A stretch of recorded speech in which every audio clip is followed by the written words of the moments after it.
College of Southern Nevada videography student, and this morning's MC, Giovanna Corley.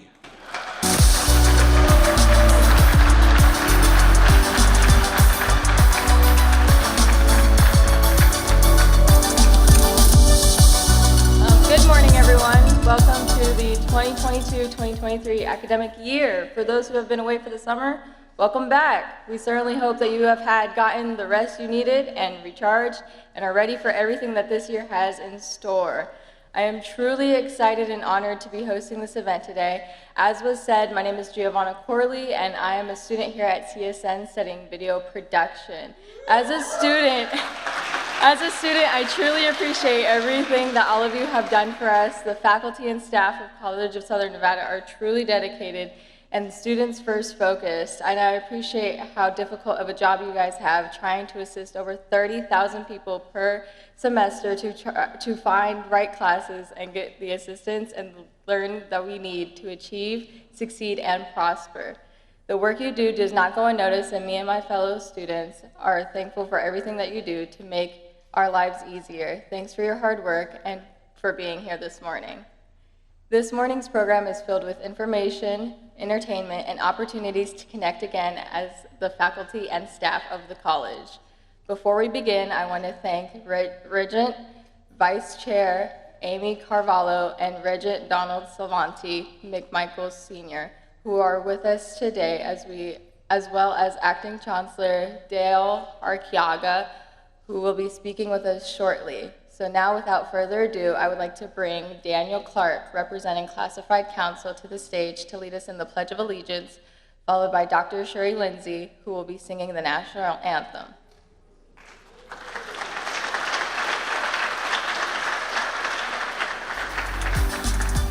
Good morning, everyone. Please stand as you are able and remove your hats.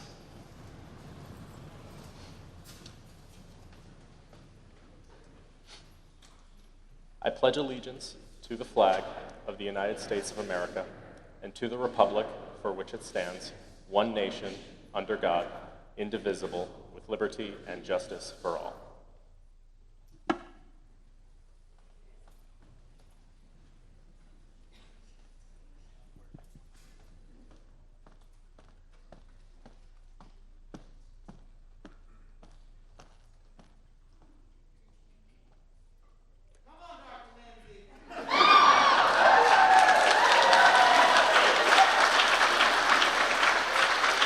Oh, say, can you see by the dawn's early light what so proudly we hail at the twilight's last gleaming, whose broad stripes and bright stars through the perilous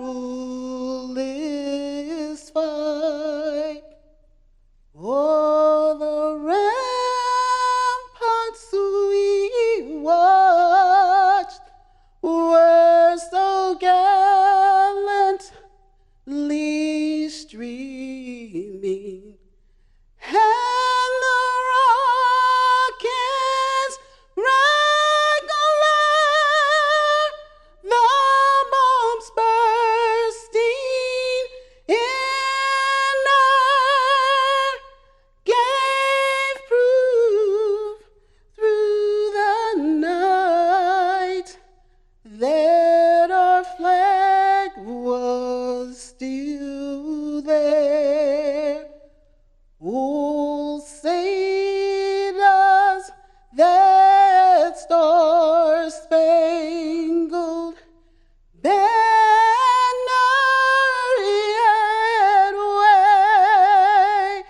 wave o'er the land of the free and the home of the brave?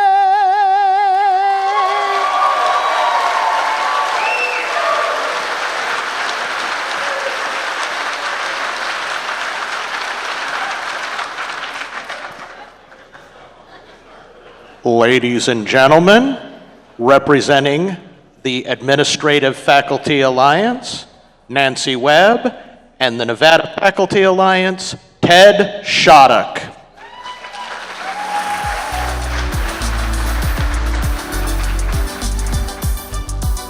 Good morning. At the dawn of a new academic year, ripe with possibilities, we often have mixed emotions: anticipation, excitement, anxiety, hesitation. But in a world that is constantly in flux, we have to find our center. We have to look for the things that brought us to where we have come in our lives and seek the things that will elevate us to the next level. We are each individual human beings endowed with skills, passions, wisdom, knowledge, and gifts that make us people who can contribute to a whole that is greater than the sum of its parts. As the world has shifted, pushing individuals further apart with remote work, social distancing, and ideological tribalism, we must remember our shared humanity. We must seek the threads that bind us together as a college, a community, and a family. All of us, at our core, know the mission to help our communities and students to achieve, succeed, and prosper is a truly noble calling. Enabling others to live their best lives through education is something we can come together around and build a shared future where our diversity is our strength and our shared values are our guide. Join us as we pass from our 50th year into the next 50 and be open to the infinite possibilities they hold. Let us look together for that which binds us and that which creates a better tomorrow for all people. Be well, and may the fall semester be filled with success.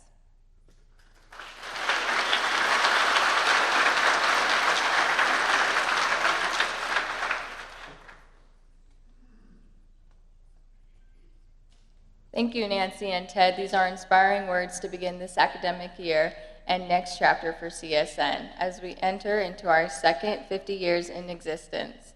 Also to Daniel for leading us into the pledge. We appreciate you and all the service you and all of the classified staff give. And Dr. Lindsay, your rendition of the national anthem was fabulous. All of the representatives from our various employee groups remind us all of the hardworking and dedicated individuals who serve students like me every day. Thank you. In the life of any institution, important members of our community, our family, pass on from this world, and it is appropriate at this time to recognize those who have in the past year.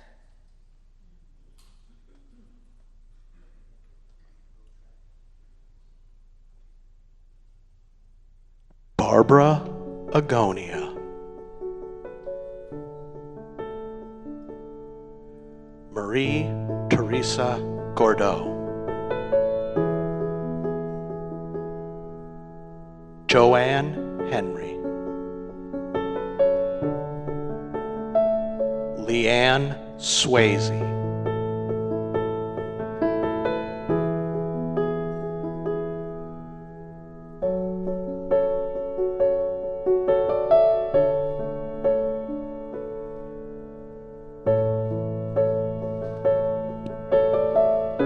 This year, in addition to our regular recognition of faculty and staff members who have passed away, we would like to recognize a student as well.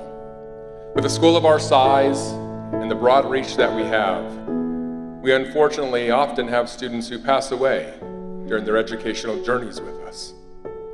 This summer, we had contact with a family who wanted to pick up a certificate of attendance and a transcript for their son, who was in his last semester as a student right here at CSN in our Computer and Information Technology program. Eduardo Rodriguez was studying networking to further his career for his family. He loved so much, and the College of Southern Nevada became a very special part of his life and of his identity. Because of the timing, we wanted to take this particular time to recognize Eddie by having his family join us for the presentation here as we begin our academic year. We all know our students are the reason we are here, and as much taking a moment to share with one of our students' families is certainly fitting. May I ask the family of Eddie to join me up on stage for this presentation.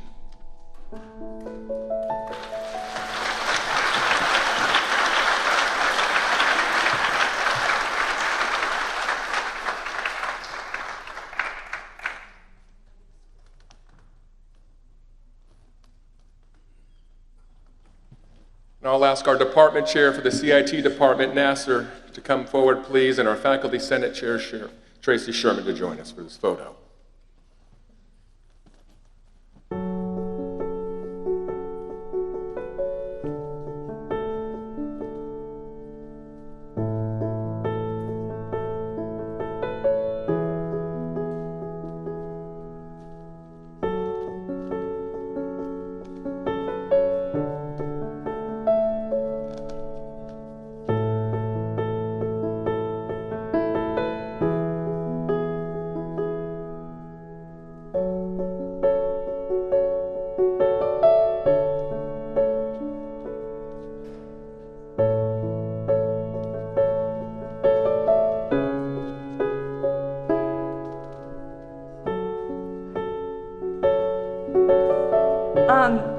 Thank you guys for acknowledging Eddie's hard work. We really do appreciate it. And you know, this continuing your education and finishing your education is very important, and it'll change your life. So, a good luck to every one of you.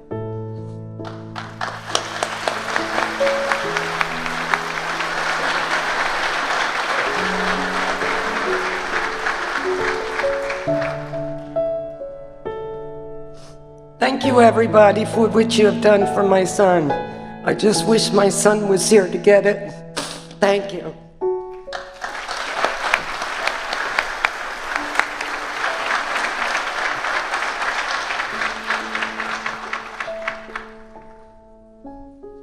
Those we remember fondly are never really gone, but always remain part of who we are and who we have become.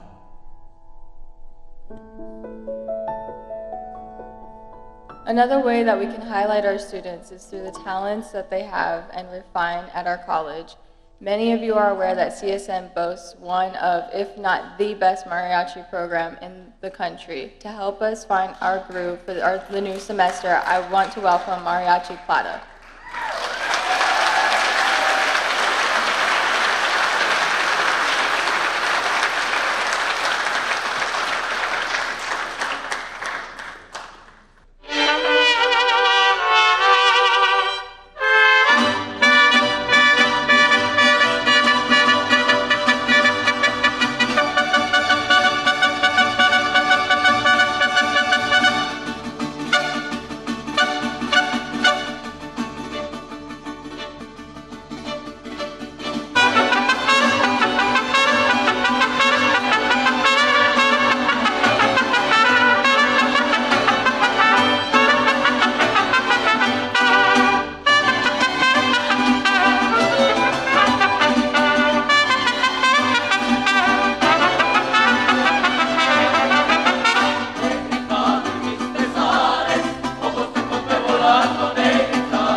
Good morning, everyone. How are we doing today?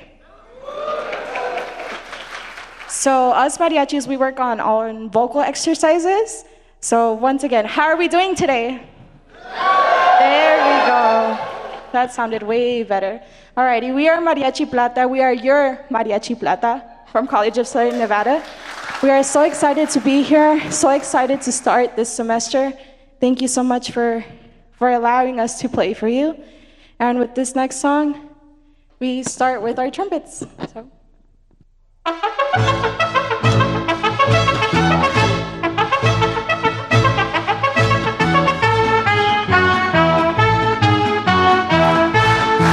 En mi tierra mexicana nos morimos entonando una canción.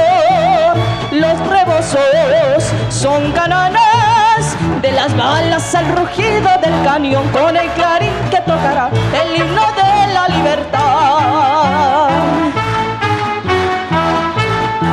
Las mujeres y los hombres por su patria dan la vida con valor. Valentina y Jesucita ya pelearon, pero nunca morirán, ni la Delita morirá peleando al lado de su Juan.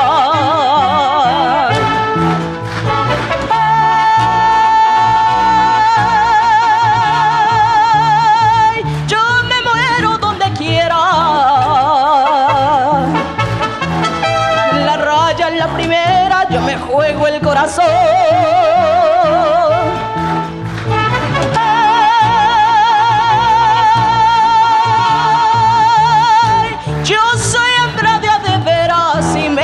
Un lazo, si me echan un grito,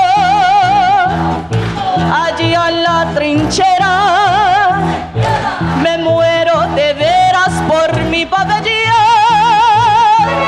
Y eso menos, mi puro plata, sí señor.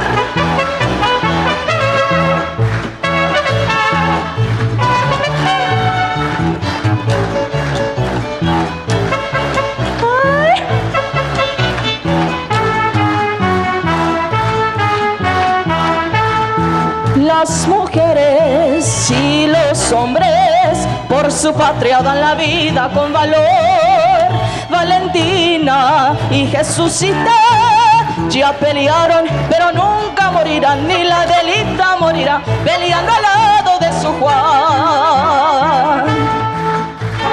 Ay,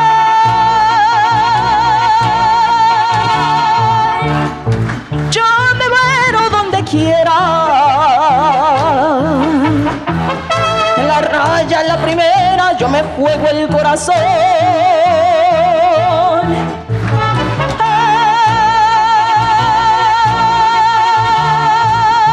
Ay, yo soy hembra de adefera, si me echan un lazo, si me echan un grito, allí en la trinchera, me muero de veras.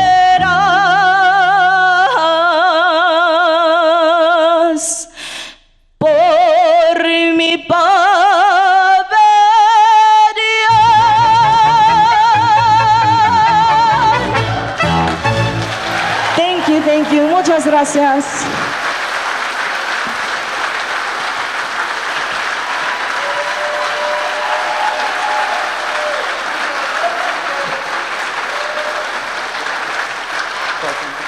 ¡Viva México, sí, señor!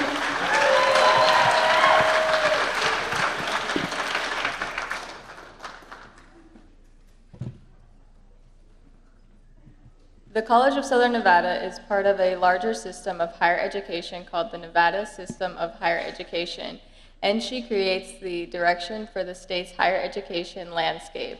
As such, the acting chancellor of the Nevada System of Higher Education, Dale Archiaga, is here with us today to offer a few words as we begin our new academic year.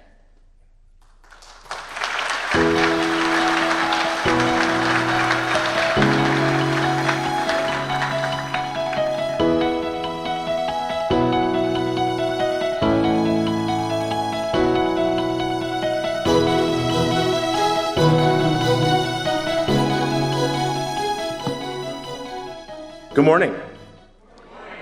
Okay, Mariacha Plata said do better than that. Good morning. Good morning. All right. My name is Dale Urquiaga, and I have the honor of serving as your acting chancellor of the system of higher education in our state. This weekend, I was with two of my grandchildren.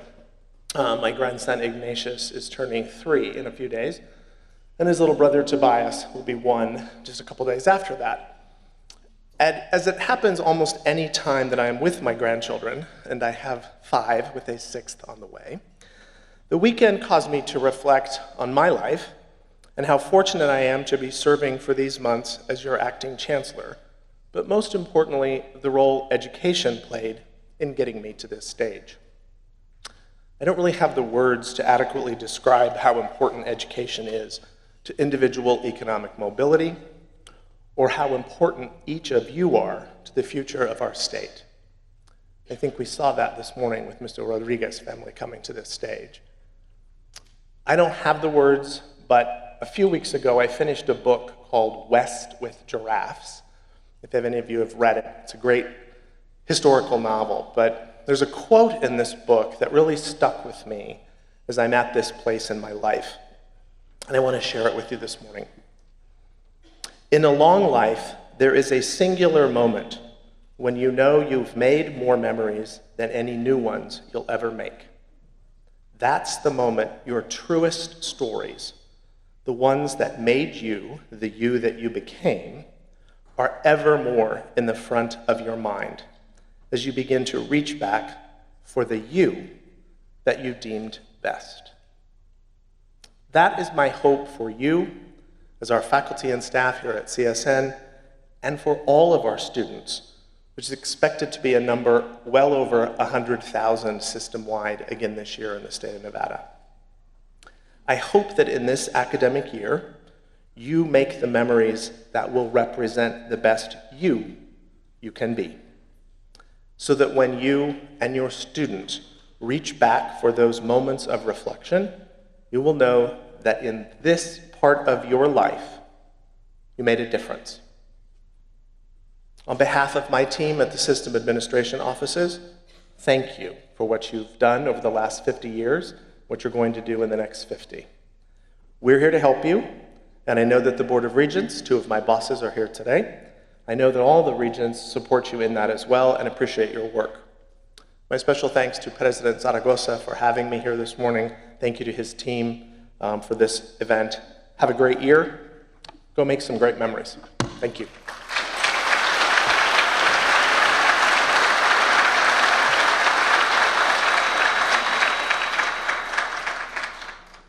In addition to our Chancellor, an elected Board of Regents oversees our system of 8 institutions, and we have the pleasure to have 2 of these individuals with us today. I would like to ask Vice Chair of the NSHE Board of Regents, Amy Carvalho, to the stage to share a few words and also present 2 distinguished regent awards to members of the CSN faculty and staff.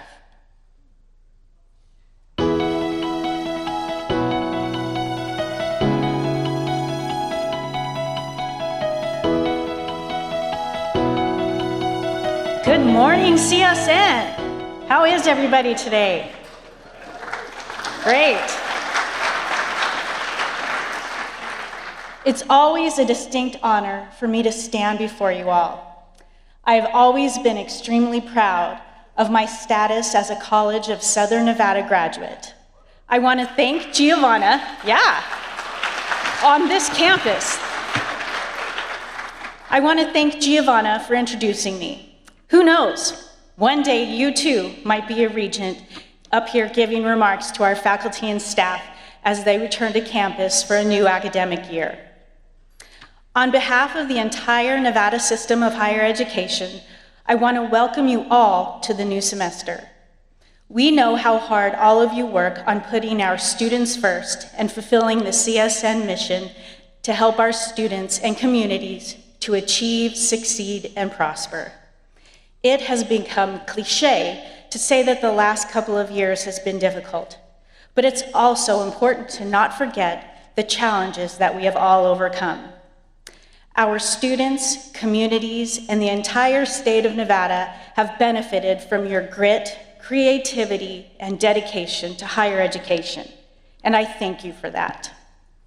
Now, in addition to welcoming you all, I have the distinct pleasure of getting to present 2 Regent Awards today. Our first is in the category of creative activity.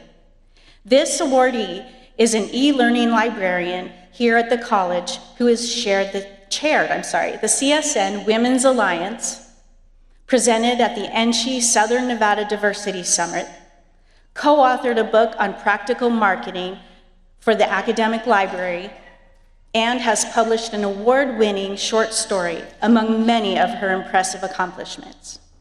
It is with great pleasure that I announce our selected individual for the Regent's Creative Activity Award, Stephanie Espinoza Villamor.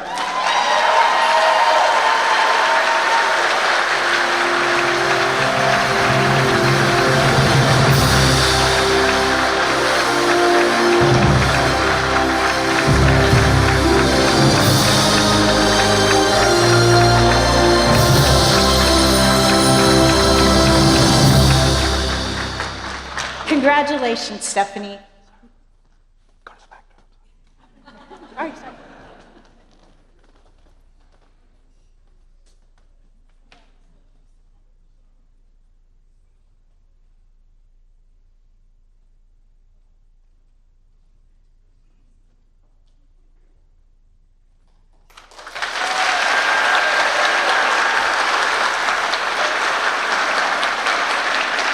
Congratulations, Stephanie.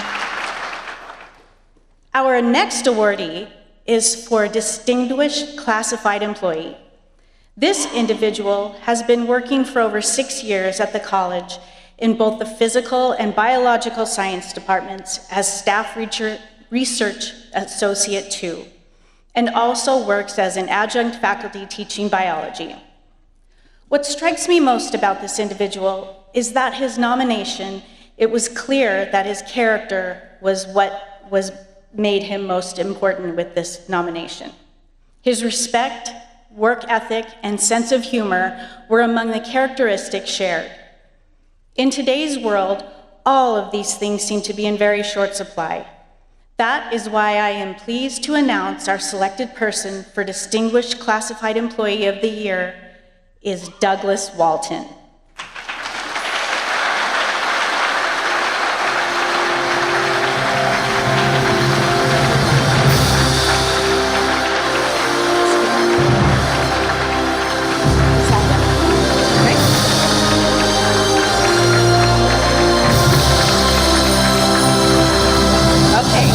Congratulations to both award winners once again, and I want to wish everyone a great fall 2022 semester.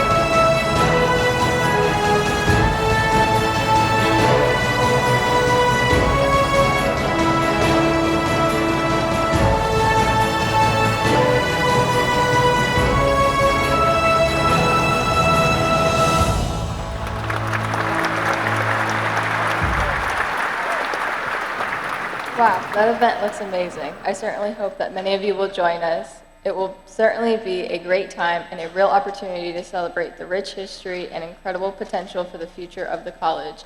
I want to sincerely thank Regent Carvalho for her inspiring words. We appreciate you taking the time to share that with us and to present these well-deserved honors. The College of Southern Nevada has continuously been accredited since 1975, a status that ranks it as a respected institution among its peers and meets rigorous standards. As a student here at CSN, I know that accreditation is an important thing for any college or university, but I don't really know what all that entails or why it is so important. I suspect that there are many of you who have your own questions about accreditation, And since this is an important year in the accreditation process for CSN, we have prepared a panel for you to engage with and learn more about this critical part of the college's life cycle. To moderate the panel today, I would like to introduce our Vice President for Academic Affairs, Dr. James McCoy, and our Faculty Senate Chair, Tracy Sherman.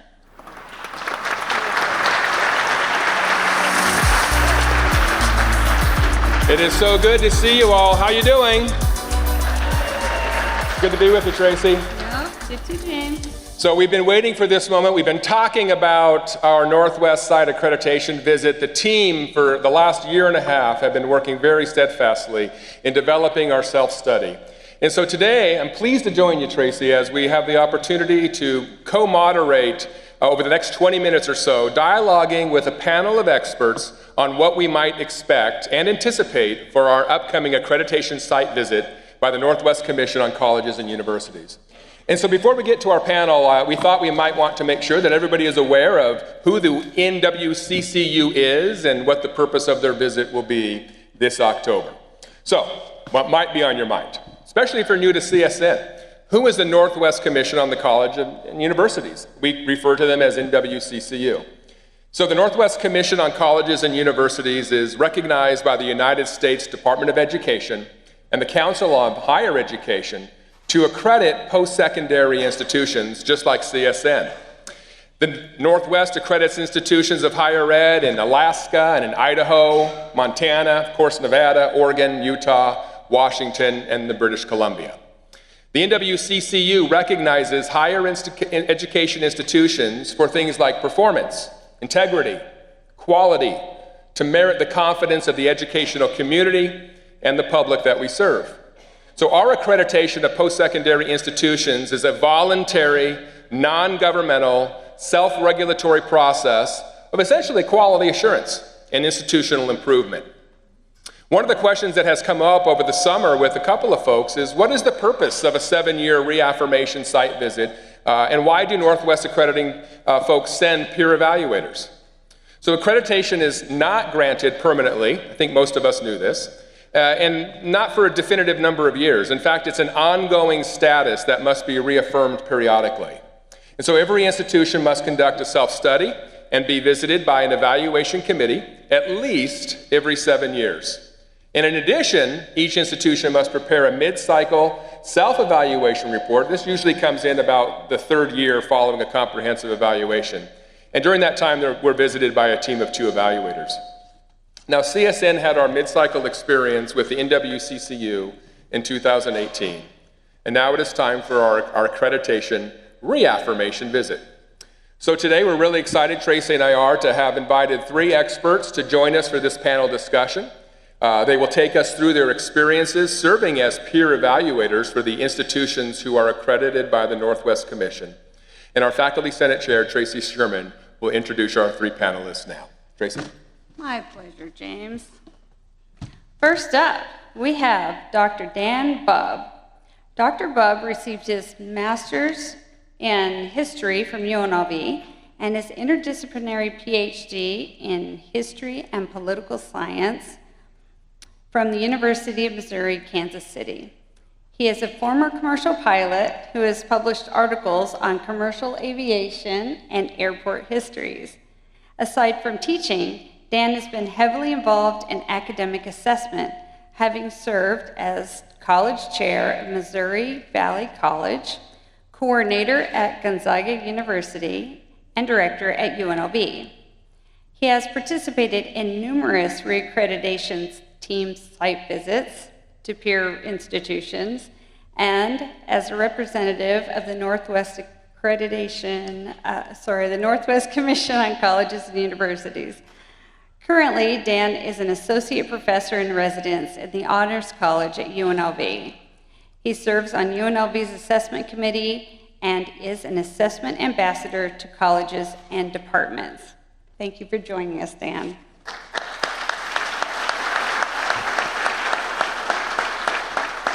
Next, we have Dr. Russell Stone, who has recently been named Assistant Provost for Academic Assessment at Boston University After nearly a decade at UNR, where he served as Assistant Vice Provost for University Assessment and Accreditation.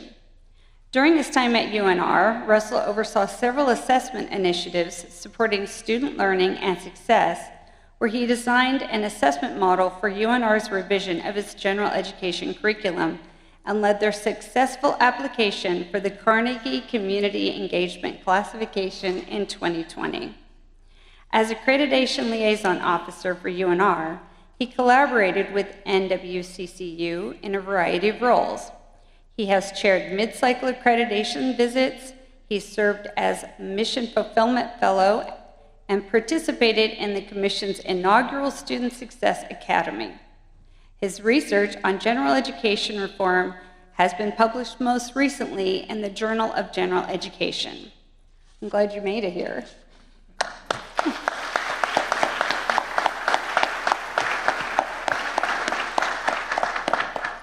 And finally, we have our own Dr. Sherry Peterson. Sherry has a background in health professions. She's obtained a master's in education and educational leadership and a PhD in educational psychology, both from UNLV. She's been with CSN for over 25 years and is a tenured professor and has served on several college-wide committees, including, ready? Curriculum, assessment, diversity, ethics, sabbatical, and various program advisory committees. Her current position at CSN is as our Accreditation Liaison Officer and Director of Institutional Assessment for CSN. She has served as an NWCCU peer evaluator and has chaired peer evaluation teams for the past 4 years. She was also selected to participate in the NWCCU Inaugural Accreditation Fellowship in 2018 to study institutional effectiveness, infrastructure, and procedures at community colleges in the Northwest region. Sherry, it's a pleasure to have you here.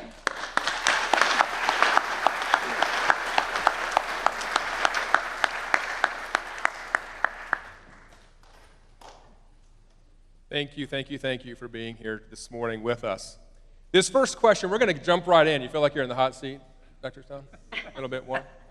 We're going to jump right into this, and the same question for all three of you.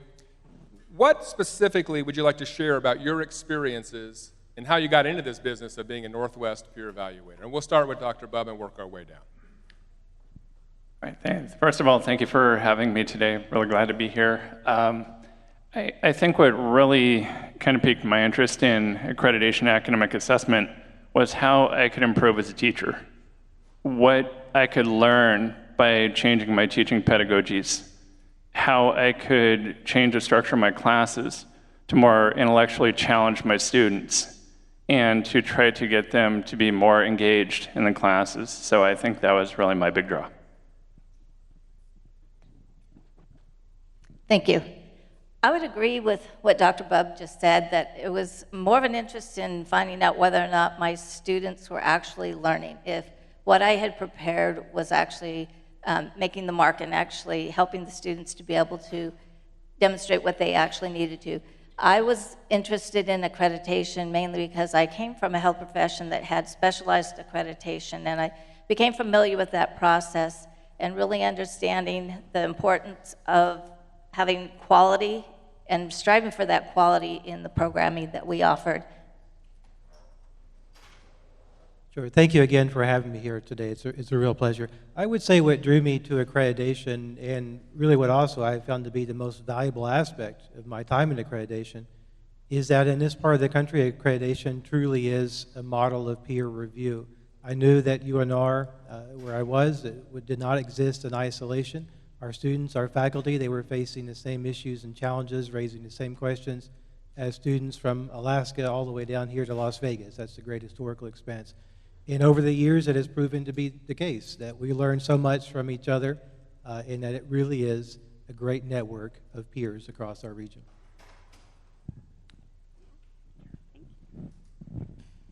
What are some of the approaches that institutions have taken to ensure a successful site visit? From my experience, institutions might have something like this where you have a panel kind of prepare everybody for the coming accreditation visit. Might have some exercises, have some workshops for faculty to really kind of get the institution ready for the team that's going to come and visit them. So those are really some of the big things that I've seen from my experience. My response is actually going to be homework. Not that anybody wants to hear that, but I would say becoming familiar with the reports that are submitted to the Northwest Commission and understanding how that report was written, how the Accreditation Steering Committee compiled all of the information and the evidence that's needed to be able to meet those standards. So read the report and then also become familiar with the standards and what is expected of all of the institutions that are part of the Northwest Commission. Yeah, and I'll just add on to that. You know, in October, many people are going to come to see you, and that in itself hasn't happened in 2 years or so. They're going to come to see you, and everything that they know about you and about CSN is going to be based on the self-study. It's going to be based on what they find online.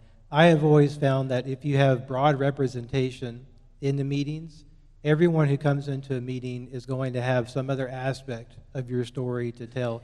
Those, for me, those have been the most valuable parts of a visit, is when I ask for broad representation or I find that there are so many offices and so many people I could have known about them through a self-study, no matter how exhaustive it may be. But that's really where I think the best parts of your narrative and your identity come out are in those meetings. So I would encourage you to have broad representation there. Well, to follow up on that, what are some of the pitfalls that institutions have fallen into? Perhaps one of the most common ones that I have seen is where institutions have too many student learning outcomes they're trying to assess. And it becomes a very unwieldy and very cumbersome task to try to adequately assess all of those student learning outcomes. And I even see this at the program, even down to the department level. Instead of having 15 student learning outcomes, maybe have 6 or 7 that you can assess really well. That usually bodes well for accreditation visits when you see departments, programs have a manageable number of student learning outcomes that they can adequately assess. I think my response would be really understanding what mission fulfillment means and understanding how the institution arrived at a determination of whether or not they've achieved mission fulfillment. And so part of the pitfalls that I've seen is there isn't a consistent communication across institutions to communicate what that mission fulfillment is. And so sometimes the inconsistency in communication comes out in various forums or the interviews of the individuals that we're talking to. And I would add to that last remark there that what I've seen in the last 2 years, just a very quick context on this, is that the Northwest Commission has changed, I think radically changed its expectations for accreditation in the last 2 years. There's been a great focus on student achievement, retention and time to degree, how your students are progressing through their time at CSN, perhaps addressing any achievement gaps or equity gaps that may be noticed. I've seen institutions do great work in that, but the other part of the conversation goes back to what Dan said. There has to be a balance struck between student success and student learning. So people like me will come to visit with you. They're also going to want to know about what your students are learning, as well as everything that goes into the recipe for student success here at CSN. I've seen a lot of institutions struggle to strike that balance between those two areas. So I would say just be mindful of that. Thanks, Dr. Stone. Thank you all for those responses. I want to now kind of hone in very specifically on the experience that we will have October 5th, 6th, and 7th. And for the Northwest Commission, this very well may be one of the very first institutions that they are visiting in person after a number of year hiatus due to the pandemic. So we're excited about that experience. We often talk about in the world of accreditation this notion of continuous improvement, the journey. Perhaps we never get to the finish line. And in your experience as a peer evaluator, particularly for this reaffirmation and institutional fulfillment mission kind of a visit, what would you say the institutions that really fare well do to communicate, here is where we are in our journey, And what would you say sometimes institutions might fall trap into as it relates to perhaps a dog and pony show? I would probably go back to my point where I mentioned that a lot of institutions have really kind of an overambitious assessment program that's very difficult to measure. As I mentioned, quite a large number of student learning outcomes that can be very difficult to measure. And I think the thing that's important to keep in mind is that as faculty, we're assessing all the time when we teach. It's just how we go about talking about it, how we document it. And sometimes I think the trap we fall into is making assessment more abstract than it really needs to be. It's really actually quite straightforward. And I think if you can keep it in that mindset, you're going to do well. It is incremental improvement. It's extremely difficult, at least from my experience, to make giant strides in improvement. Why not break it down into smaller, manageable components? And that way, it's a lot easier to do this. And I'm going on about my 12th visit here pretty soon. I'm going to be going to Eastern Washington University. And I think that would be the advice that I would give virtually any institution going forward. And by the way, good luck with your visit. Thanks, Dan. We need that. The primary focus of the 7-year report is for us to be able to demonstrate evidence that we have met the particular standards. And one of the ways that that's done best is to be able to state what you have done, provide evidence of what you've done, but also be real and identify any gaps, barriers, or issues that have prevented you from making the progress that you need to. And then turn right around and identify what are the next steps or the new decisions or the actions for improvement that will help be able to move the institution forward. And I think our Year 7 report, we've done a really good job of being able to answer each one of the standards, be able to recognize our gaps that we do have, and be able to identify those next steps. So I think that that's something that I think when I've visited other institutions that they've done really well. It's helped me gain a clearer picture of where they are actually at, and not just telling the story that you think the evaluators want to hear. Yeah, I really like that last point there, and I'll echo my previous answer, which is that when the visit occurs, as I said, so many people who don't know you will be trying to get to know you in a very short amount of time, having read your self-study. I would say that everything needs to have some historical context. This is a 7-year cycle. So much can happen within 7 years, and I've seen visits in the last 2 years since COVID where we've all had to adjust different modalities. We've been grappling with questions of enrollment and retention. So much going on. I think it's important that when people hear an example of whatever it is about your instructional enterprise or your student success or advising or whatever it may be, I think it's important 2 things. One, that they know how you got to that point, because I have seen some institutions present an example or a story in isolation.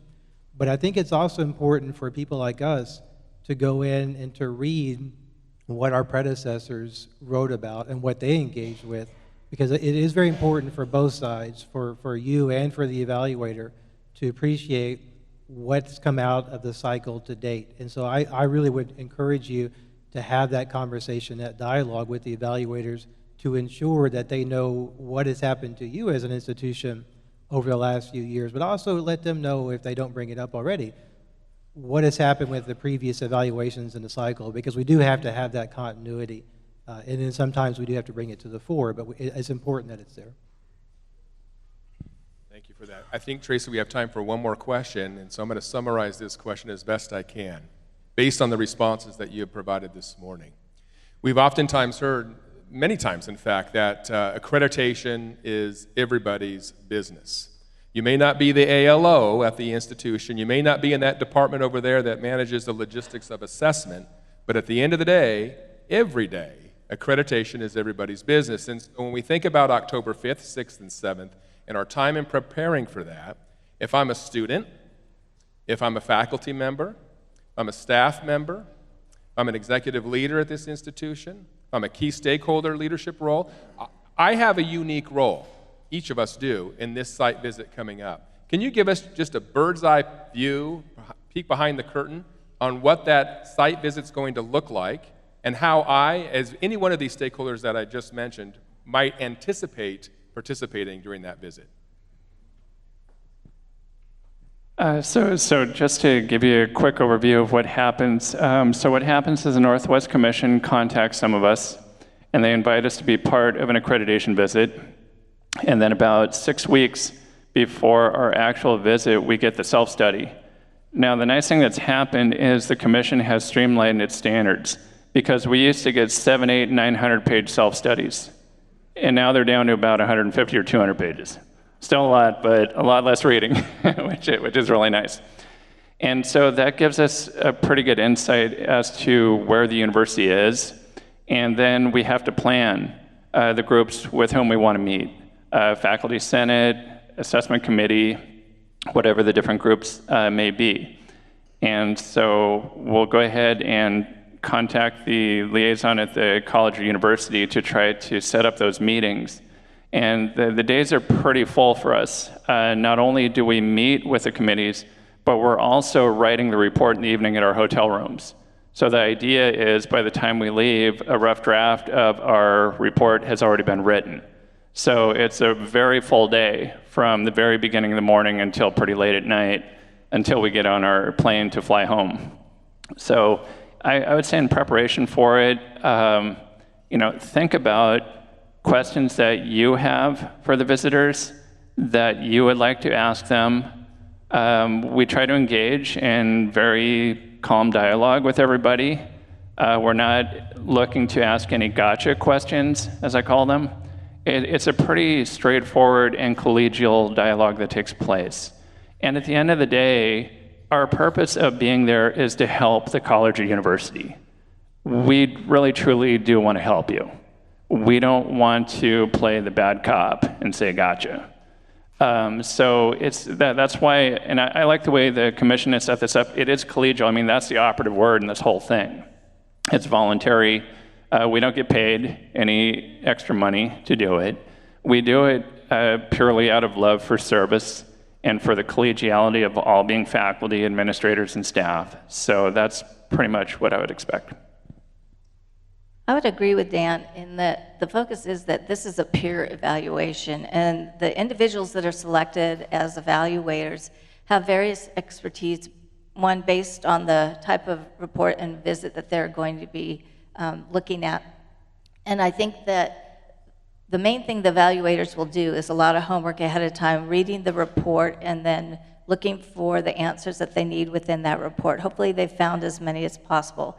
And then the individuals that they'll want to meet with and they'll interview are going to be hoping to help them to be able to better understand those answers. There's also forums, 3 main forums that they will conduct, one with the faculty, one with the staff, and with the students. And again, the main thing that they're going to ask at those forums is related to the standards and your perspective on how CSN has been able to demonstrate compliance with those standards. And again, it's a very collegial atmosphere. We want it to be able to be as forthcoming as possible. And I'll just say quickly, don't think and don't treat the visit just as some administrative activity that doesn't have an impact on what you do.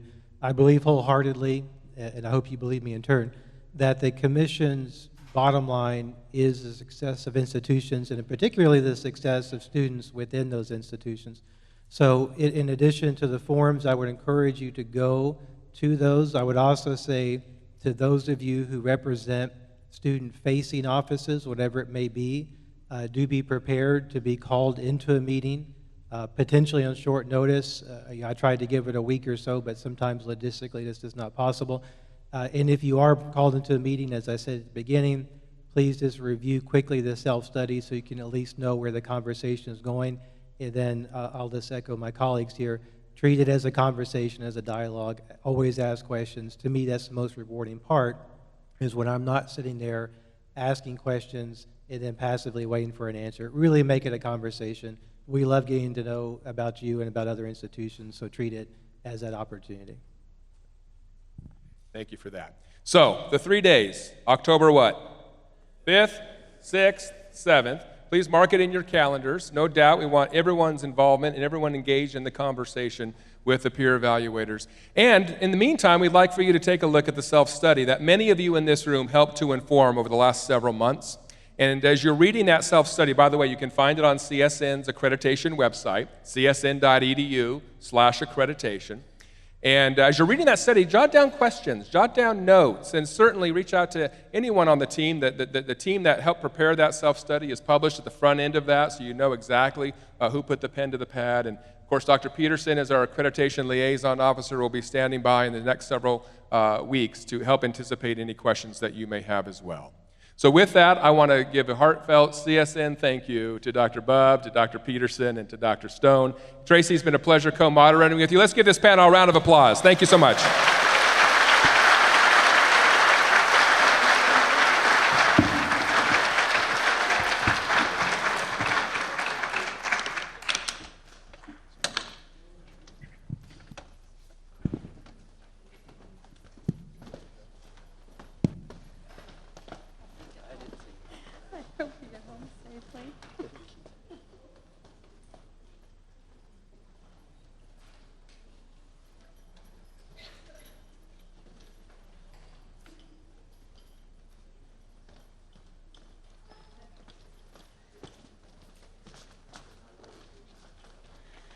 That was extremely interesting, and I certainly learned a lot. I hope you all found that to be informative and a great way to learn about what is happening with CSN this fall and why your participation in these efforts are so vital to everything that this college does.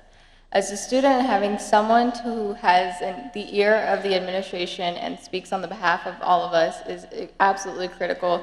This year we have the honor to be represented by a strong advocate for the college's Students First philosophy. To share a few words from the student's perspective and to introduce the college president, I invite ASCSN President Yvette Machado to the stage.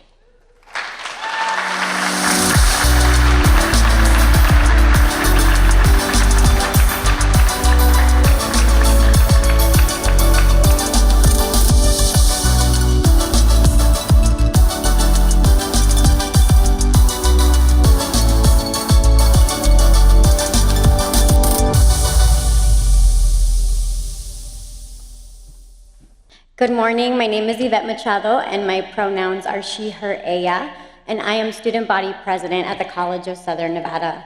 I'm honored to represent our student body in welcoming our president, Dr. Zaragoza, in his President's State of the College address. Many of you recognize President Zaragoza as the leader who has worked alongside you in lifting our community through empowering our college. As the 9th permanent president of the College of Southern Nevada, President Zaragoza has proven his commitment to every branch of this institution through his empathetic leadership and confident strategic planning. I could speak endlessly on the many contributions that President Zaragoza has made to this institution, but as a student, I would like to give insight on the impact he's made on our student body. Dr. Z, as we lovingly call him, is more than just a college president. He is a familiar presence among students and is known for his commitment to invite student voices to the table. His ability to make personal connections throughout all our campuses with thousands of students is a testament to his character and to his love for our community. Dr. Z has a gift for relating to students and is a pioneer of diversity, equity, and inclusion. He bridges the gap for many of us entering college without a pillar of guidance to lean on. I am a first-generation college student, a proud Latinx American, and a daughter of hardworking migrants. And as such, I waited the majority of my life before I met someone from mi comunidad who represents what folks like us can achieve. Positive representation matters, and its impact on our community is far-reaching, which is what we celebrate at this institution. It has been a privilege to get to know President Zaragoza and to recognize him as the mentor he has become for so many of our students. With all of that being said, on behalf of the Associated Students of the College of Southern Nevada, I invite you to join me in welcoming Dr. Federico Zaragoza in his President's State of the College address.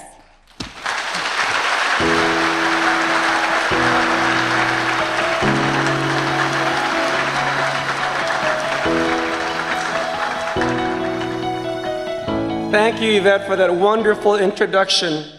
And good morning, CSN family, Acting Chancellor Arteaga, regents, partners, colleagues, and guests. Welcome all to the College of Southern Nevada's Fall 2022 Convention. First, let me thank you for joining us in person. Isn't that just amazing for us to have this opportunity kind of to see one another? You know, some of us actually look better in person than virtually, and then some, not so much. But it is wonderful to have this opportunity to share a few thoughts with you. One, where are we in terms of accreditation? Then some of the challenges, our accomplishments, and more importantly, what's in store for the future for the College of Southern Nevada? So, you know, as we start this semester, we're starting the new academic year in the midst of a changing landscape that has seen community colleges across the country, indeed, across the country, lose 20% of their students. Think about it. 20% of their students. To be clear, we're in the midst of a perfect storm. We face threatening clouds converging from three directions. We have to maneuver through an unprecedented challenge of declining enrollment.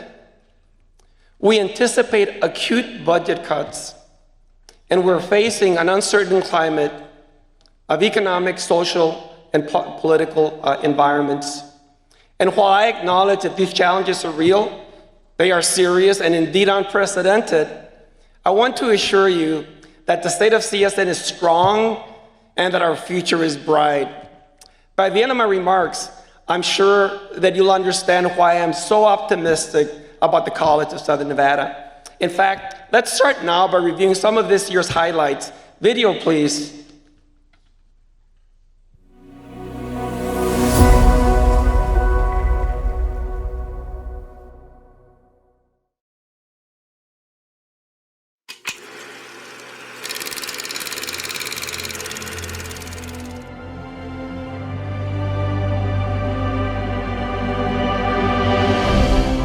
You know, this marks the 50th anniversary.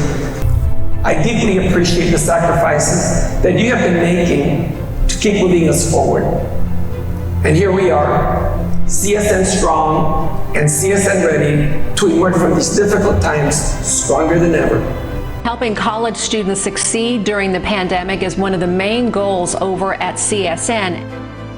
This Connections event has been really helpful because it showed me a lot of departments that I didn't even realize were here at CSN, and I'm glad that it's here today to show me that it is here for me as a student, that I can use it.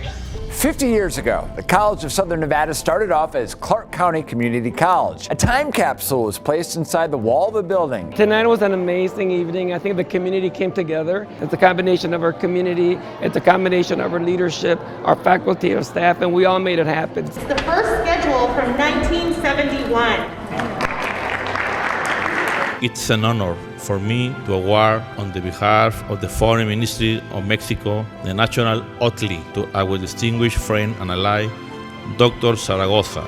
This award is very humbling for me because this is an award for the collective body of work that many of my colleagues have been involved in, many of whom are in this room, and I have been blessed, actually, to work with some of the best colleagues and in some of the best institutions during my career. My favorite part about the program is that it gives us a really good opportunity to invest in our futures and ourselves. I like that it's really hands-on and you actually get to physically work on the stuff you read about in the textbooks. In the program I'm in, industrial maintenance, I like the program because it's teaching me new skills and skills I will have until I die, essentially. I feel extremely honored to have the privilege to come to CSN because they gave me that stepping stool to become the first person in my family to go to college. So yeah, so especially coming from a Hispanic family with parents that immigrated from Mexico, I feel like I was carrying on a legacy that they never could. So that was really special.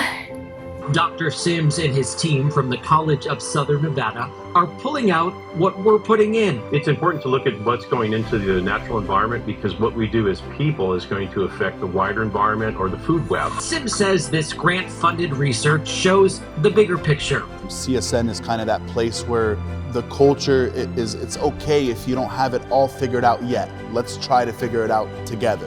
What was meaningful for me was it's tons of things. I mean, the list could go on. If you want to build relationships, if you want to get some resources, if you want to build character, if you want to build confidence, if you're shy and maybe you really do want to get involved but you're too shy to, somebody will pull you in. A referee shortage has hit critical levels in Las Vegas, and now Valley leaders are taking notice. We need umpires, referees, and people who are going to help us make sure that we keep everything legitimate and good calls. I just wanted to say thank you to my CSN family for believing in me, for inspiring me, and for understanding me. Coming back to CSN has helped me manage my time a bit better, as well as being a little bit more self-disciplined. And I really like being in the classrooms as well. It's an awesome campus and we have a huge diversity. I myself am the first generation in my family to be able to attend college, and being able to see that we're so advocated for as a Hispanic and Latino community is even more welcoming to me. You're still in school now at College of Southern Nevada studying film with a theater minor. I mean, not only in that moment, I think I was crying because I just realized I was able to now pay for the college degree I never had a means of paying for, but I would have to say, looking back on my year, and I don't think that I would look back on this year and regret anything. I love the diversity here, especially the International Center and Multicultural Center over at the Student Union. I've met people all across the globe, from South Africa, Mexico, Thailand, every single continent. Diversity is important because in my career in law enforcement, I want to be able to communicate all across different cultures. Out of all the other colleges in the Nevada system of higher education, I chose CSN because College of Southern Nevada empowers their students and communities to achieve, succeed, and prosper, and that's really reflected here through different services. We provide a heap of resources for the students, such as the Coyote Cupboard, where students can come in and get free food, the Coyote Closet, where students can come in and get free clothes for a job interview. The faculty here really care about their students, and I want to be associated with a school like that. If I can do it, a single mother who's a delivery driver and a student, anyone can do it. CSN has helped me along the way by helping me figure out why I am here. Let us use our degrees to strengthen our bodies, our families, our communities, our city, and our beloved, wonderful country that we live in. Remember that while you are on your journey of success, and I'll see you on the way, because we're going to achieve a lot greater things.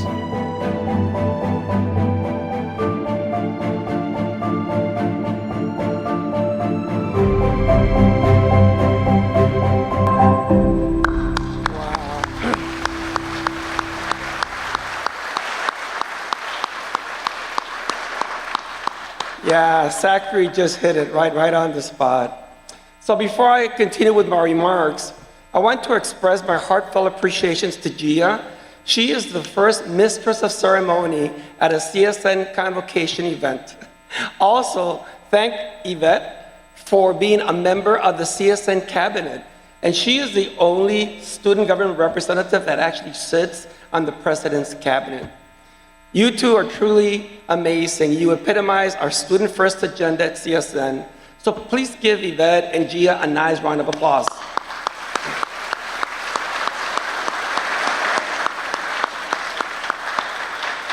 Let me also extend our appreciation to Acting Chancellor Del Orquiaga for his leadership and inspirational words. And thank you, Acting Chancellor Orquiaga, for guiding us through these difficult times, but also for giving us that guidance and that North Star by which we're going to get there. And you're right, it's all about making the moment count. I also want to recognize Board of Regents Vice Chair Amy Carvalho and Regent Donald Savanti Michael Sr. Thank you each for your participation, but for your relentless support of higher education in the state of Nevada. Thank you for being CSN strong, CSN friends. Let me also give a shout out to my executive leadership team for their leadership and behind-the-scenes work. I'm going to ask them to please stand and thank you for your commitments. So my executive leadership team, please stand. I know where you are.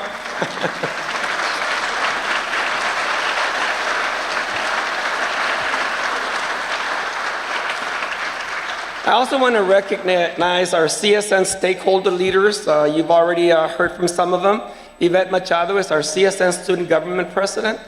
Our Faculty Senate Chair is Tracy Sherman. Our Classified Council President is Daniel Park. Megan Ezekiel is the Chairperson of the Administrative Faculty Alliance. And Ted Shattuck is the CSN NFA Chapter President. Thank you all for the contributions and amazing work that you do in support of students and through our collective journey to performance excellence and shared governance. Also, I want to thank two very important community partners. They are Terry Sherry, the chairman of the CSN Foundation Board, and Renby Robinson, chair of the CSN Institutional Advisory Council. And also with us today here is Jose Solario, somewhere in the audience. Thank you all for being here.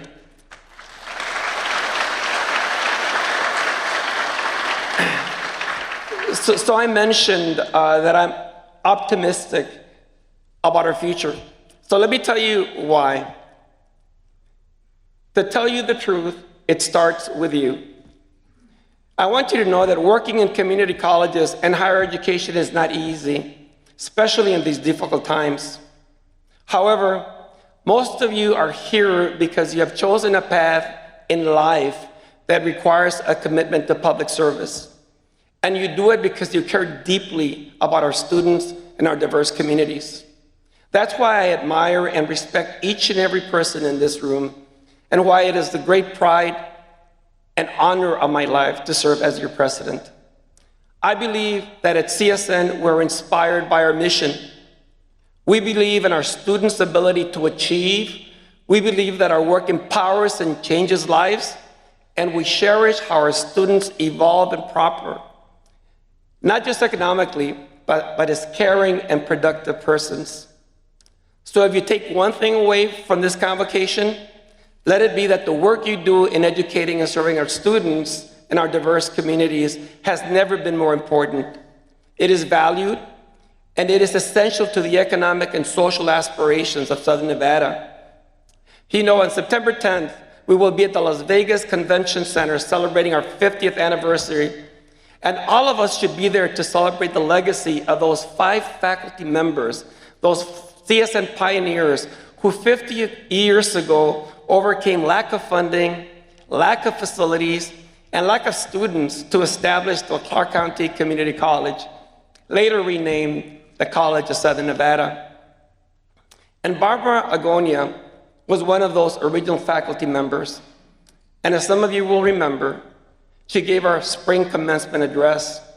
In her address, she made it a point to affirm that those 5 original faculty members who worked at CSN were attracted to CSN because they understood the power of education to create access and opportunity for those in the community with limited or no access to higher education. Even back then, it was not easy to work at CSN, but as Barbara reminded us, it was very rewarding work. And that's what mattered to them. That, my friends, is our legacy. That's our DNA.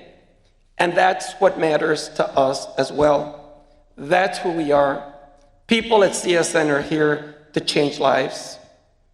I am saddened to inform you that Barbara passed away last month, but not before she told the CSN story to an absolute, to the rafters, maximum capacity audience of almost 20,000 persons, including 1,800 graduates that attended our spring 2022 commencement at the Thomas Mack Center. If you missed our spring commencement, you missed a magical evening. So I hope that you don't miss our 50th celebration on September 10th. Trust me, this will be a once-in-a-lifetime experience and a tribute to the work you do, to the CSN family over 5 decades of service. So be there or be square. So let me give you some more reasons why I'm so optimistic about our future. As some of you may remember, in my first convocation address 4 years ago, I challenged us to put students first, to affirm our purpose as a college where students achieved and succeeded at the highest level. I asked that we aspire for CSN to be amongst the best community colleges in terms of student success and performance excellence in the country. And that college, my friends, is fast approaching reality. In fact, I'm looking forward to providing evidence of our journey towards performance excellence to the Northwest Commission during our upcoming evaluation, and you've just kind of heard what to expect. But I'm going to pleased to report that we will be able to provide evidence to the Commission that after 5 years without an approved strategic plan, the Board of Regents approved our new CSN plan on March 6, 2020. That strategic plan contains a powerful mission, vision, values, and those measures that the Commission is going to be looking at. And we will be able to document to the Northwest Commission that CSN indeed is one of the most improved community colleges of our size in the country in terms of student success and performance excellence. So listen to some of these indicators. We have more than doubled our 3-year graduation rates over the accreditation cycle. Our graduation rates improved from 7% in 2016 to 18% for the cohort that just completed their studies in 2021, and that will be posted as official data in 2024. But more importantly, our aspirant rate that talks about student success, because students come to CSN not only to graduate, they come to transfer. And guess what? Our aspirant rate shows that 40% of our students either graduate or transfer within a 3-year period. You have much to be proud of. Our lead performance indicators document that CSN is amongst the most improved community college of our size in the country, and one of the reasons why we were selected as an Achieving Dream College of Distinction. Not everyone can get that designation. My friends, accreditation reviews focus on evidence, the facts. And this is especially critical in terms of your mission indicators. So what will we be reporting? Well, last year, in spite of COVID, we awarded 4,800 degrees and certificates, outperforming our peers, including Cuyahoga, Montgomery, and Portland Community College. That means that CSN produced more graduates than any of our peers, and they were positioned to overtake our aspirational peer, Austin Community, in the next few years. That, my friends, is impressive. That, my friend, is evidence. And as we dig deeper into the data, important work is occurring at CSN. We note that our world-class faculty is producing impressive academic outcomes. For example, we're seeing incredible gains in Gateway Math and English. And as you all know, that's the segue to success. In the Closing the Achieving efforts that we're involved in, we have seen completion rate increase from 7 to 16% amongst African American students, from 15 to 26% for Hispanic students, and from 23 to 39% for students receiving Pell. And it gets better. Our bridge programs produce almost 80% completion rates, and we did that for a cohort of promised students in math and English. We also use summer bridge programming for the first generation cohort of TRIO students. Students that completed summer bridge programs achieved course completion rates of 90%, graduation rates of 41%, and retention rates of 96%. These achievement rates prove the value of the summer bridge program, and we're seeking ways to scale it to all students. And overall, our retention rates among full-time students averaged 85% for the fall to spring and 66% for the fall to fall semester. No question about it, some of CSN student success outcomes compare favorably with some of the best colleges of our size in the country and directly address the Northwest Commission standards. Our documented outcomes also map directly to the entry goals and to our institutional strategic plan. You all should know that our collective work in the college and in the community college space nationally is not going unnoticed. So we must not, for one moment, be apologetic in our claim that we are on course to becoming one of the country's best college of our size in terms of fostering student success, performance excellence, and shared governance. The evidence speaks for itself. In fact, earlier in the year, the Northwest Commission, this very same group that's going to be evaluating us, the same group that is going to be conducting the on-site evaluation, the Northwest Commission awarded one of their top awards, the Beacon Award for Student Success for large higher institutions, to CSN. My friends, yeah, that deserves a round of applause.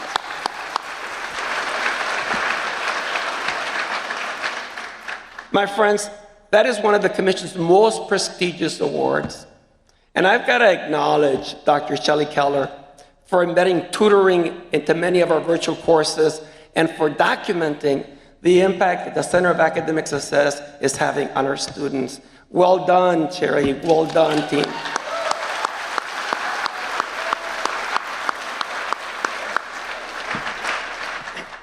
You know, the work that we do at CSN in the area of performance excellence and workforce development is of national consequence, as evidenced by our designation and reaffirmation as an Achieving the Dream College of Distinction and the Lumina Foundation reaffirmation of CSN as a national talent hub and a complete college American national momentum pathways college.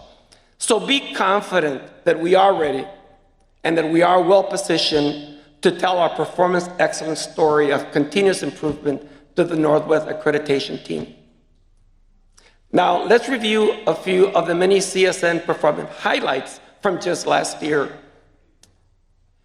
CSN students excelled as scholars and athletes. We produced a top Achieve the Dreamer scholar in the country in Adrian Bell. Our CSN athletes achieved a 3.0 GPA average, including our women's basketball team that achieved a 4.0 GPA in average. And by the way, our cross-country and baseball teams were nationally ranked. And if I could, I'd like to congratulate our men's soccer team, who this past Friday beat Arizona Western, the #2 ranked team in the country. Go Coyotes!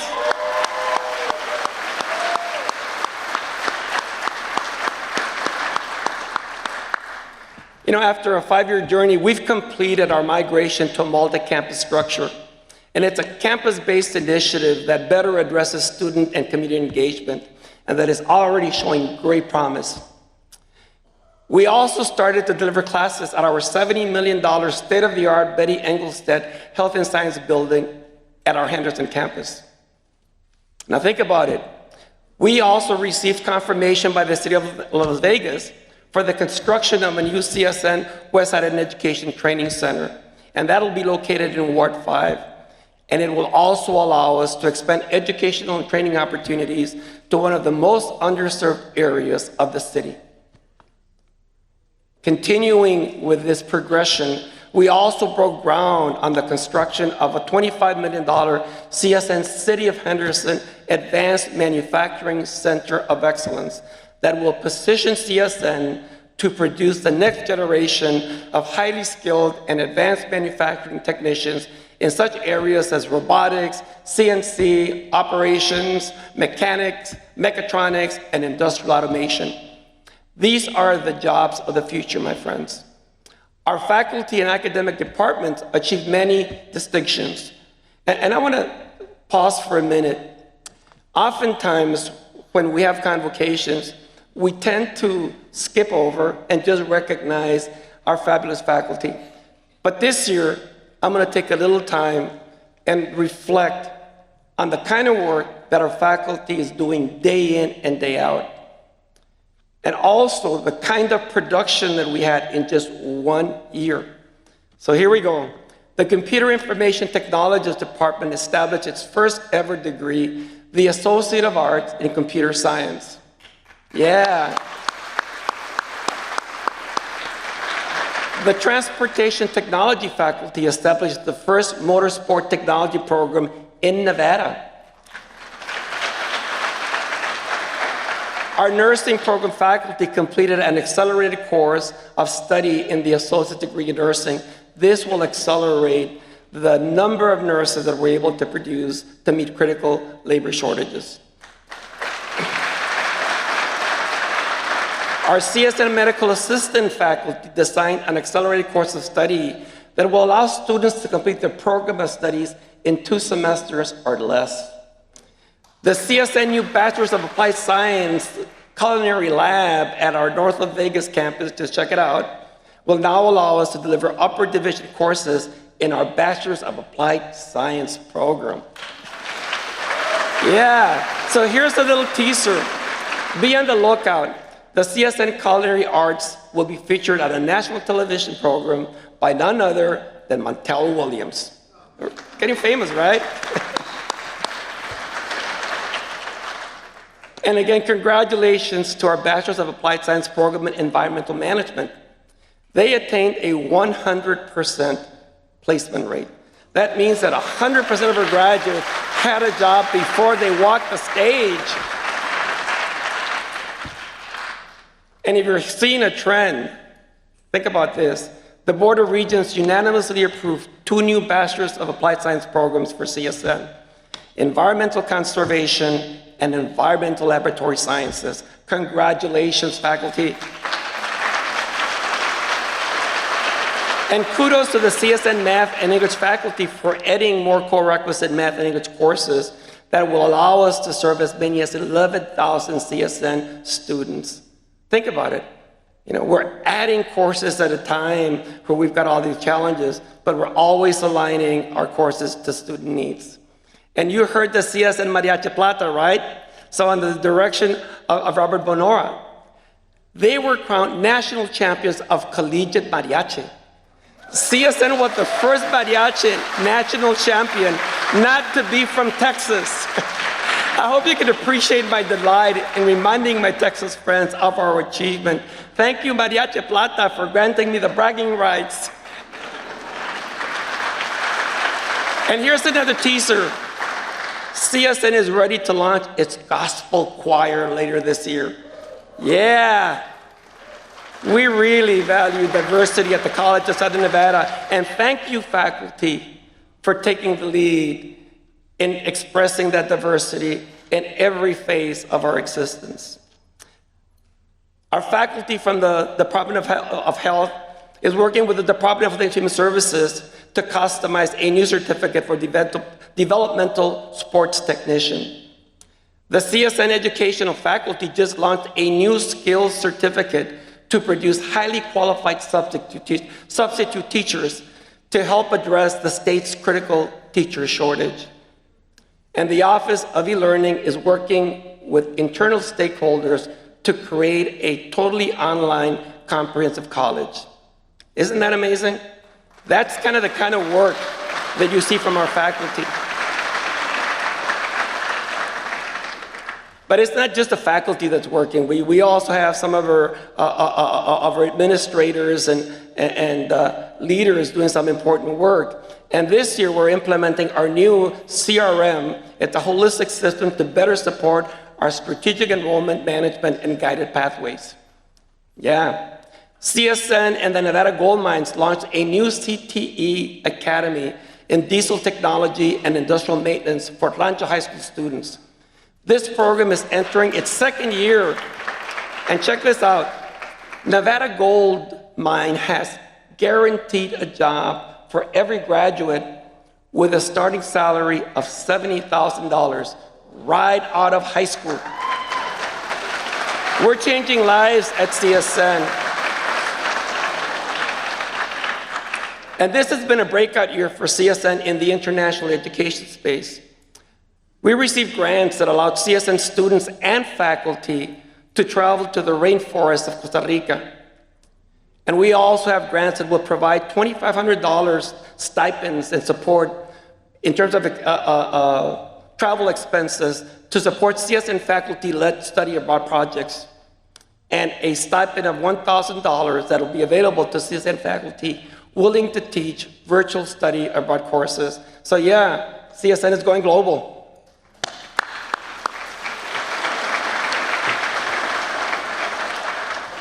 Let me conclude my highlights with a story that is close to my heart.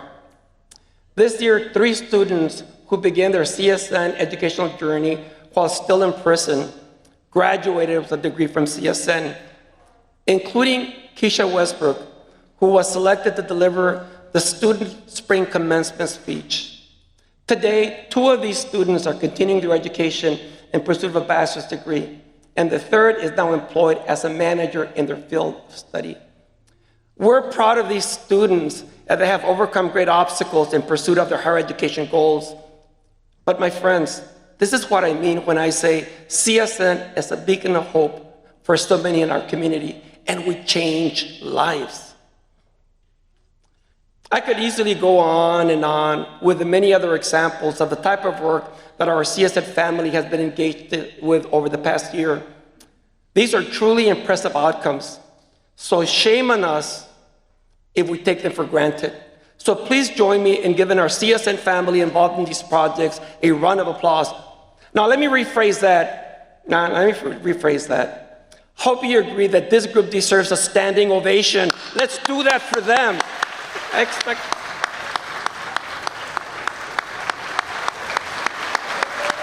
Yes. Thank you, CSN faculty. Thank you, CSN staff.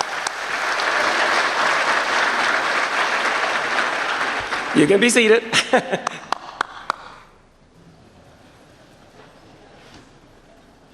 You know, this is the first time that you've actually done what I've asked you to do. Thank you. Yeah. You know, we're truly blessed to have so much to celebrate at CSN. But now the other side of the coin. Unfortunately, we will continue to see COVID-related fallout into the foreseeable future. And the elephant in the room is declining enrollment.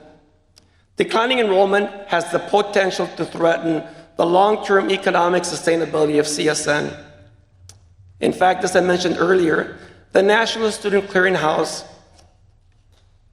documented that community college FTE enrollment was down 20.1% during the past 2 years. And in spite of our best efforts, CSN FTE enrollment was down 16.7% during this same period. To be clear, the #1 threat to the College of Nevada is declining enrollment, because much of our funding is generated by caseload reimbursement and student tuition and fees. So it's a triple whammy. And while it's early in the FY 23-25 budget development process, we could face up to a $43 million budget shortfall. Now, I'm not saying that addressing budget cuts is going to be easy, but this is not unprecedented. We have overcome similar budget scenarios in the past. Let me remind you that we have a proven CSN budget reduction and shared governance process that provides all CSN stakeholders a seat at the table. This allowed us to create college-wide budget-saving solutions, which is exactly how we were able to absorb $25 million in budget cuts without layoffs during the past budget cycle. So let me address directly the fears that we might be facing layoffs and furloughs this academic year. Let me assure you that no such actions are being planned, because none of the projected budget cuts take effect this year. This is a bridge year for us to focus on solutions. If the truth be known, we saw the challenges coming early in the pandemic. And let me remind you that we're already in the midst of 5 performance imperatives designed to promote student success, reverse enrollment trends, and promote cost savings. So imperative #1 is achievement. Our mission focused on student achievement and closing the gaps. Imperative #2 is our guided pathways, which calls for us to stay the course on implemented guided pathway best practices. Imperative #3 is our strategic enrollment team, an all-college effort co-chaired by Dr. James McCoy, Dr. Sonia Pearson, and Juanita Crisanto. They're working together and collaboratively to improve our student engagement procedures and to facilitate enrollment, retention, and completion rates. This focus has allowed us to greatly improve the onboarding and registration process at CSN. The good news is that this fall, we project flattening or reversing the declining enrollment trend. And we attribute the reversal to the work of the SEM committee and our multi-campus advising structure. Imperative number 4 is diversity, equity, and inclusion. This, my friends, is foundational and essential institutional work under the leadership of Dr. Lawrence Weekly, Chief of Staff and Diversity Officer. We continue to stay the path to implement the Saltgrass diversity and inclusion recommendations. And I accept the Saltgrass findings that trust is an issue for many at CSN, and that we continue to see an unacceptable gap between mission and reality. And here again, we will be unapologetic in our effort to be transparent about the need to continue to close achievement gaps for our students of color. We will continue to mandate diversity, equity, inclusion training for executives and increase DEI professional development opportunities across the college. We will continue to support our faculty and staff diversity committee work and their recommendations. And we will continue to work tirelessly to hire a CSN workforce that looks like the students that we serve. I hope you agree that we can and we must do better in diversity, equity, and inclusion. My friends, imperative 5 is our COVID response. And in terms of COVID considerations, I believe CSN has proven protocols in place to keep our students, faculty, and staff safe and healthy. And given the current environment, CSN, like our sister NC institution, is preparing for a new normal of full campus engagement.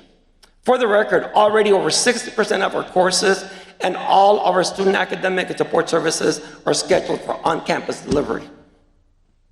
My friends, I believe that when bad things happen, you have 3 choices. You can either let it define you, you can let it destroy you, or you can let it strengthen you. At CSN, we choose the latter. CSN was created for times like this. And we will only get stronger and better because our collective strength and resilience comes from our mission and the intimate relationships that we have developed with our students, our businesses, and the communities to serve. My friends, I know that we are indeed facing difficult times, but I can assure you that if we embrace these challenges as opportunities, if we continue to develop bold solutions, and if we stay true and are guided by our mission and principles of performance excellence, shared governance, and student success, there is no threat that we cannot overcome. Know that the way forward is to stay the course on our 5 imperatives.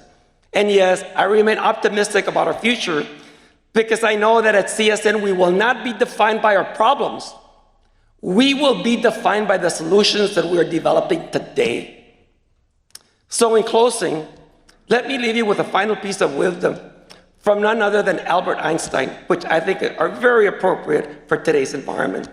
And that is, if you can, stay away from negative people because they have a problem for every solution. Thank you, God bless you, and have an amazing semester. Love you all.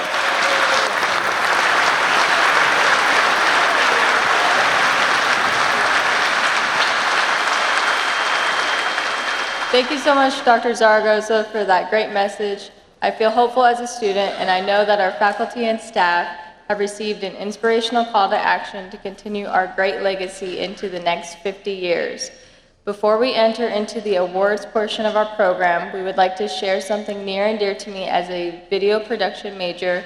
As you know, CSN has an award-winning film program. Today we have the pleasure of sharing with you one of our great student selections. Please enjoy Cleo and the Cricket by CSN film student Jordan Alsed.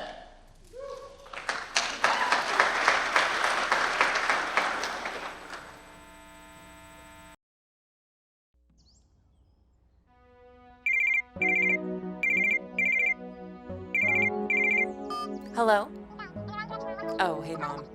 Can I call you back later? I'm getting ready for a date.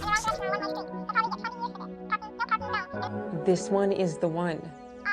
He's literally perfect and actually has a job this time. Oh my gosh, he's calling. I'll call you back. Hey, this is Jackson. Hello. So, I can't make it. I have to take my fish. Yeah. Well, he's sick. I gotta take him to the vet ASAP. Of course, no worries. Talk to you later. Ugh.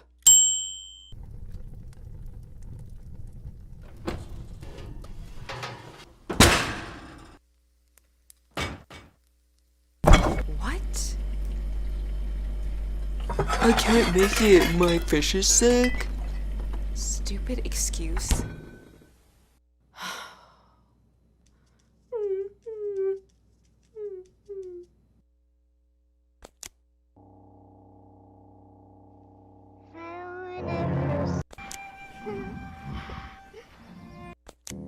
My name's Billy.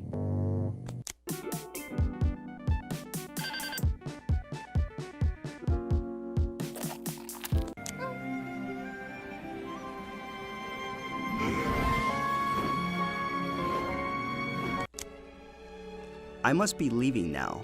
It was fun while it lasted, but my contributions to mathematics are far too important, and although this has been a tough decision, I must make it for the betterment of humanity. I know you'll understand. I thought. I have some explaining to do. Oh, yes, you do. I made an asshat out of myself, I must admit. I thought your math was more important than me. Well, there just so happens to be an equation I can't seem to wrap my head around. Oh, yeah? And what's that?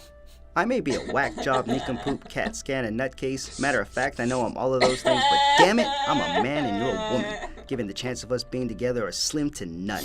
There's a 1 in 400 trillion chance of being born, and there are 9 billion others just like us spinning around the globe at a velocity of 1,000 miles per hour, and out of those hours, we get about 692,000 of them to live, eat, drink, make love, and frankly, there's not a woman in the world I want to waste my time with for my remaining 200,000 hours on this spinning rock. Why don't you waste that time with the other girl you've been seeing? You're not gonna two-time me. What girl? There was a woman outside your house giving you a birthday gift! Baby, no. That's just a mailman with long hair. Oh.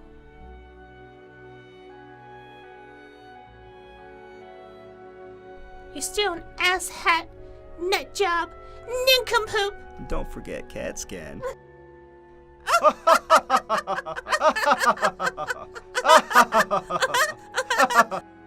Oh, screw it.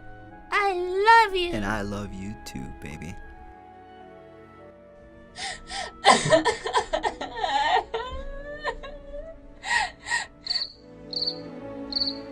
All right. Your ass is grass.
That's an awful lot of traps you got there. There's a cricket stuck in my house. $10.99.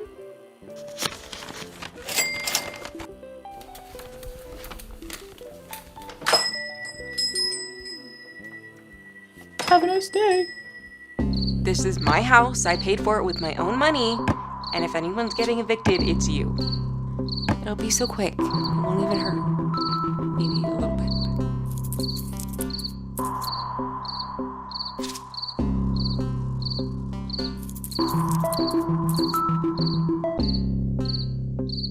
Bingo.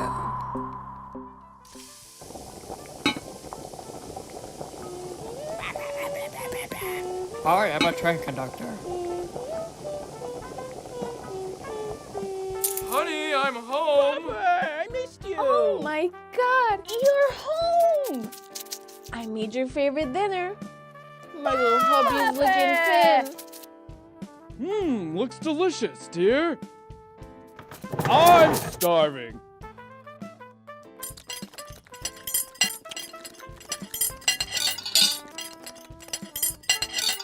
Dad, am I ugly?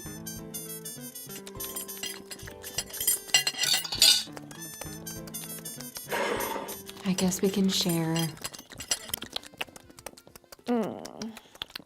Well, you kind of do look like a hamburger, but Mommy still loves you either way. Eat your dinner. Eat your dinner. Dad, tell me God honest truth. Dad, Honey, I'm am I shaped like a home. hamburger? What's for dinner? Tell me God honest truth. Am I shaped like a hamburger? Oh my God, my husband is home. Smells amazing, honey.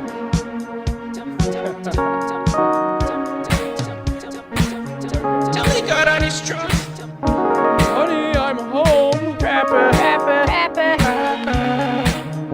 Babe, that smells amazing. Bravo, what an amazing job done by Jordan. And who knows, maybe next year you guys can see one of the films I've made. Our film program here has received more student Emmys and nominations than almost any other college. Just one more sign that we are providing all of the tools and education that both helps our communities thrive and shows us a leader among peer institutions nationwide. And speaking of awards, we want to move into the recognition portion of this program, which starts with the recognition of faculty members who received tenure this year. Ladies and gentlemen, Associate Vice President for Academic Affairs, Dr. James McCoy.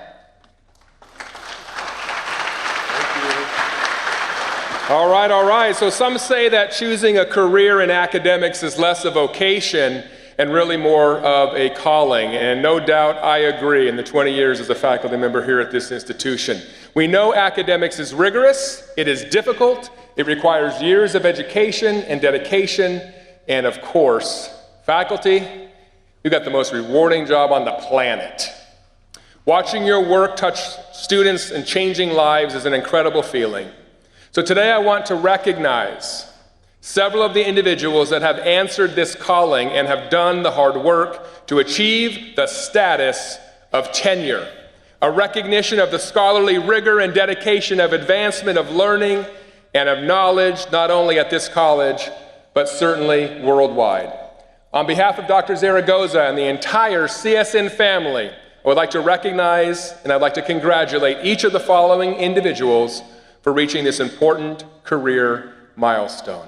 I'd like the house lights to rise, please, and as I call our newly minted tenured professors, please stand and we'll recognize you. Lights, please.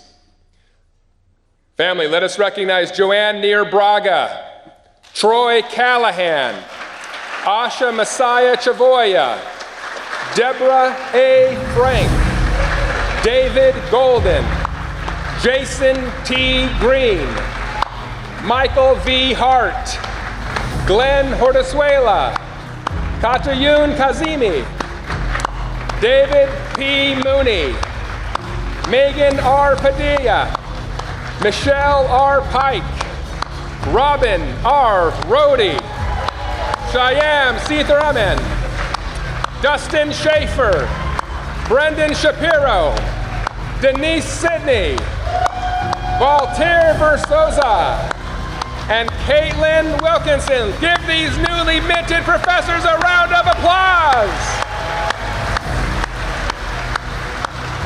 Congratulations to each and every one of you. And I look forward to how you will continue to contribute to the lives of our community. Great work.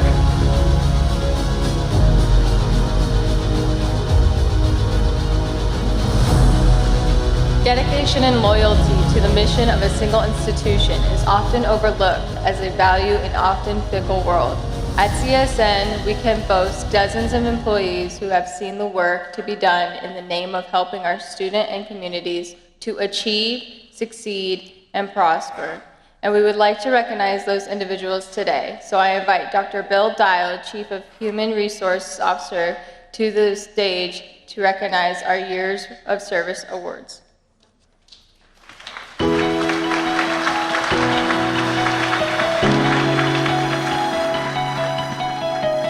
Thank you, Gia. And can I just say you're doing a wonderful job today. What a great reflection you give the college and its students.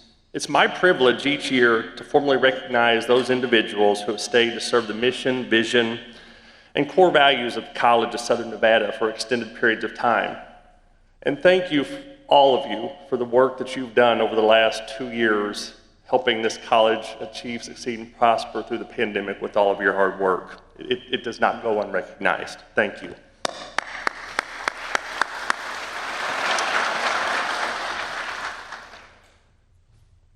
I congratulate you all for your commitment. I'd like to begin by sharing those with 5 years of service to CSN with their names up here on the screen.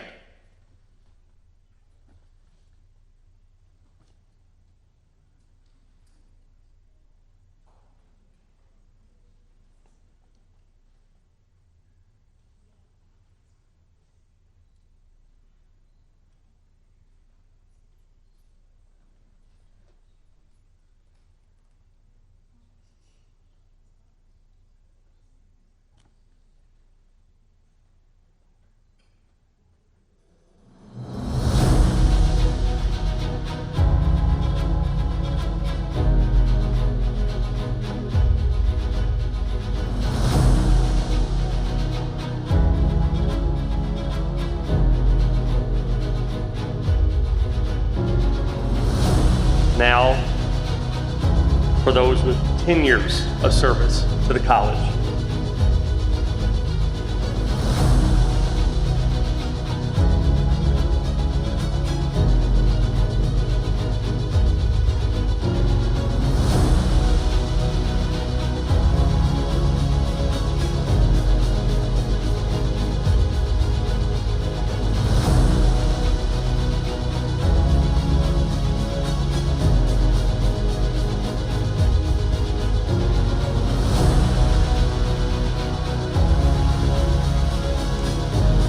And now to recognize those employees with 15 years of dedication to CSN.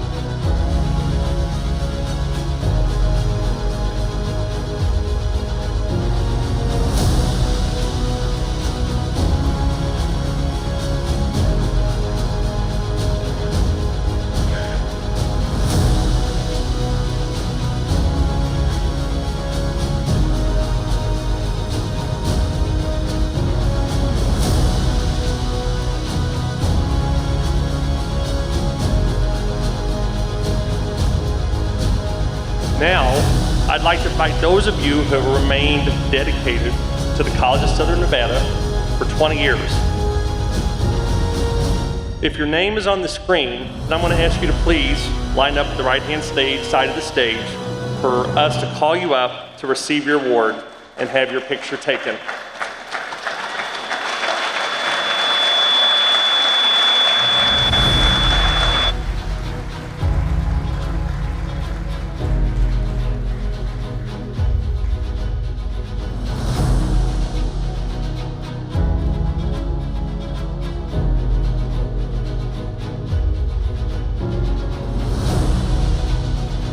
Levy Acosta.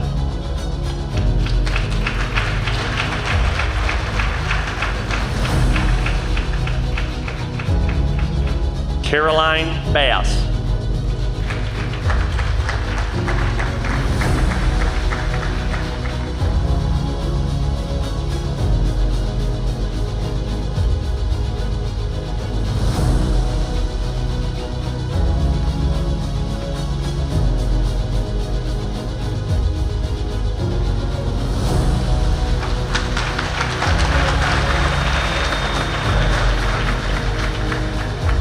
Robert Benora. Oh.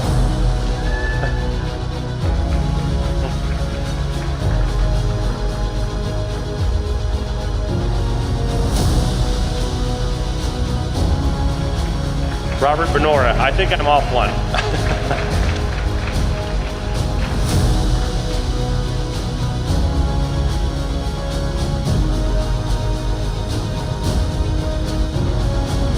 Fred Conquest.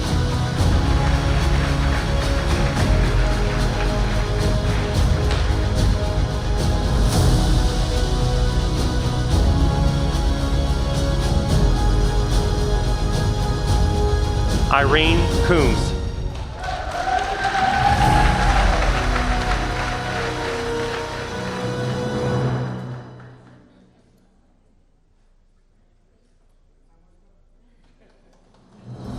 Rebecca Cooper.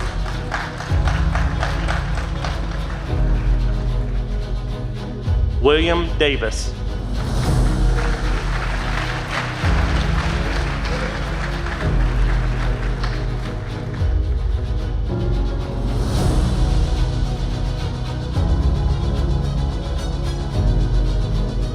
Rosina Downing.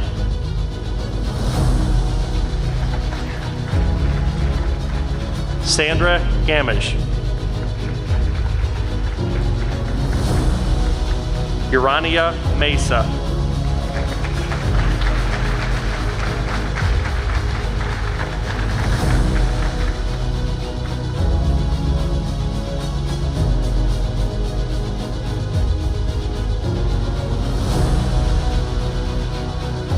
Joseph Miller.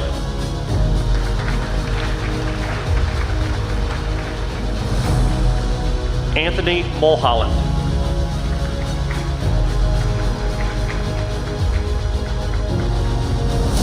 Fatima Nuval.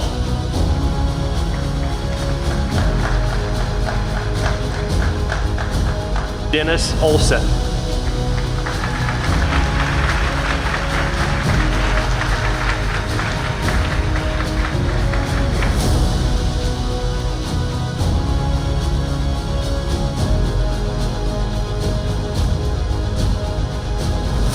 John Ziebel.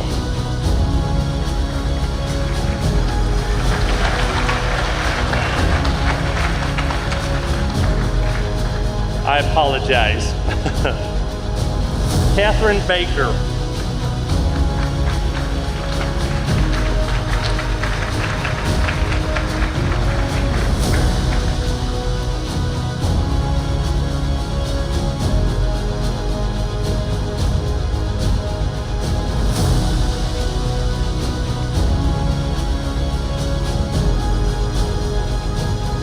John Batchelor.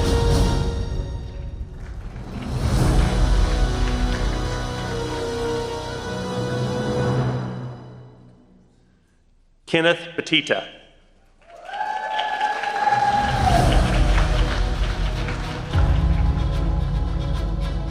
David Charlotte.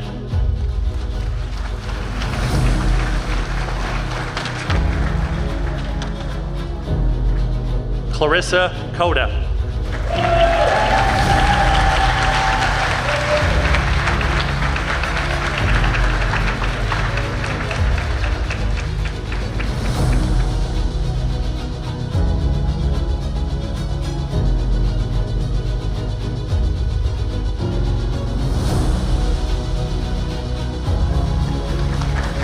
Elise Diamond.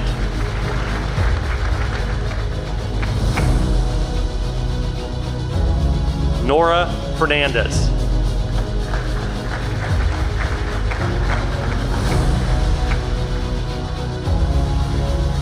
Vivian Cunez.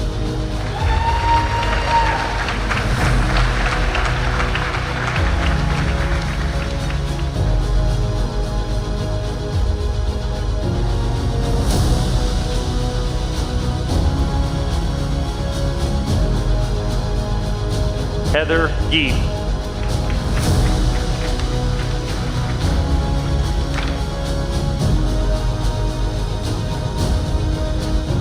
Barbara Graham.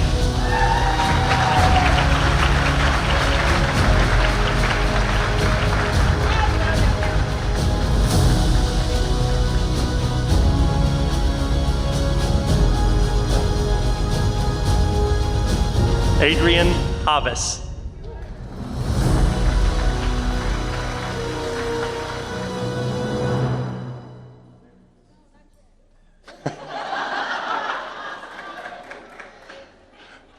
Richard Nice.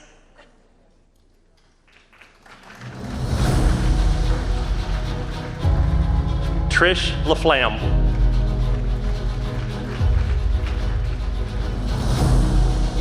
Jill Mora.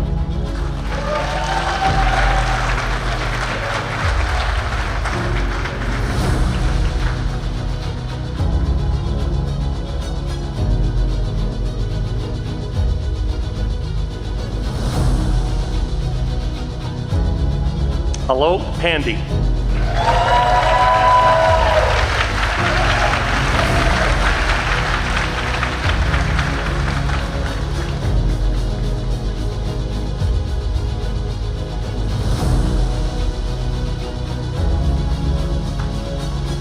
Terry Hooterman Jones.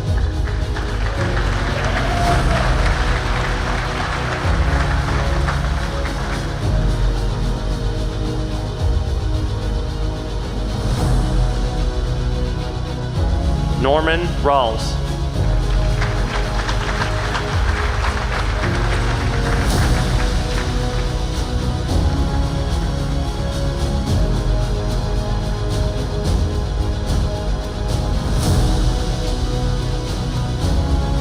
Latoya Wright.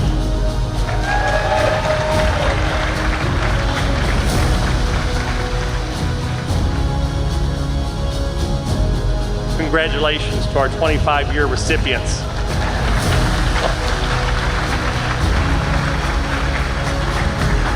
Okay.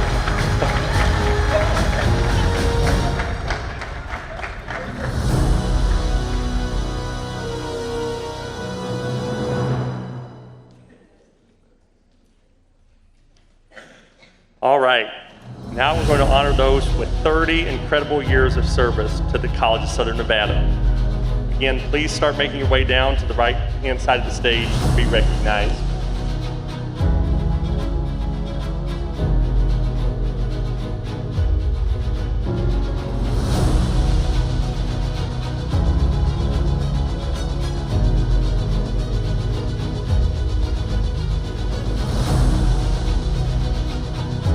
Deanna Beachley.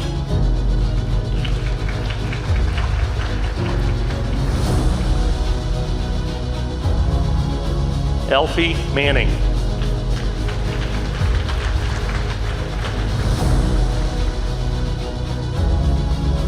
Prakash Balki.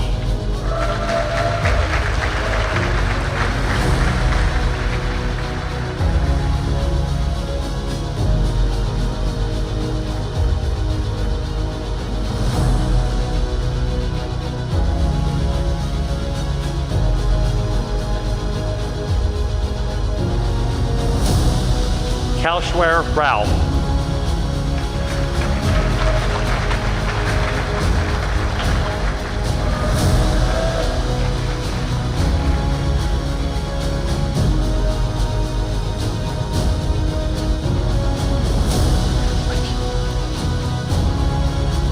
Wen Shin.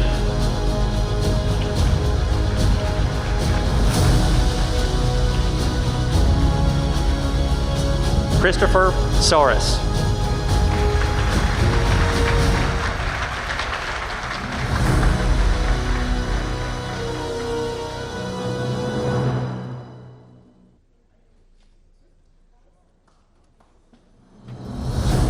Jaixing Wang.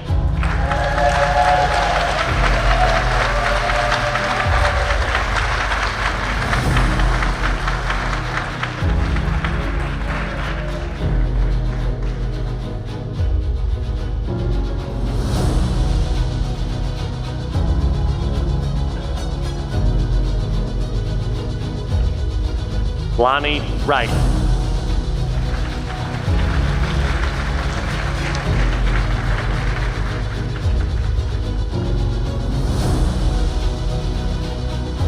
Congratulations to our 30-year recipients.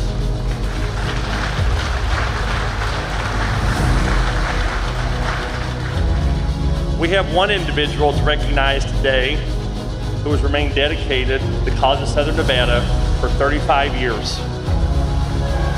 Ladies and gentlemen, Betty Brickman.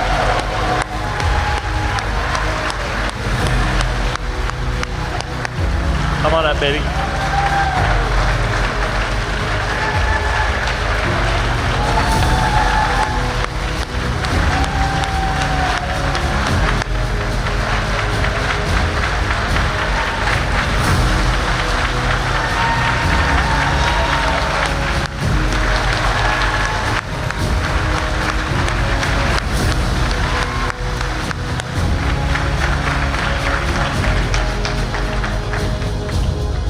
Congratulations.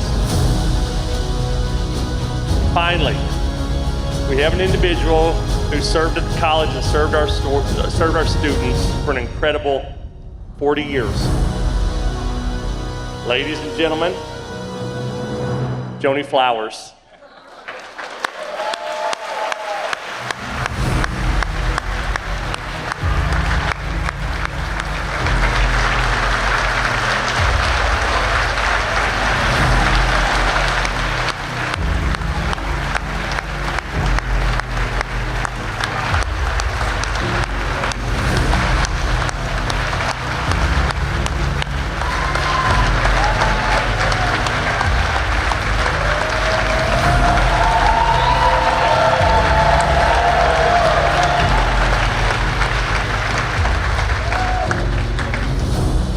Thank you to all our award recipients. Thank you for everything you do for our students.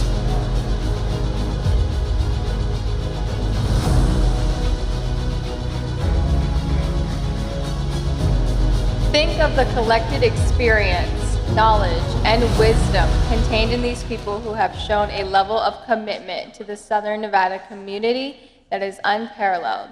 Let's give another round of applause to these incredible faculty and staff.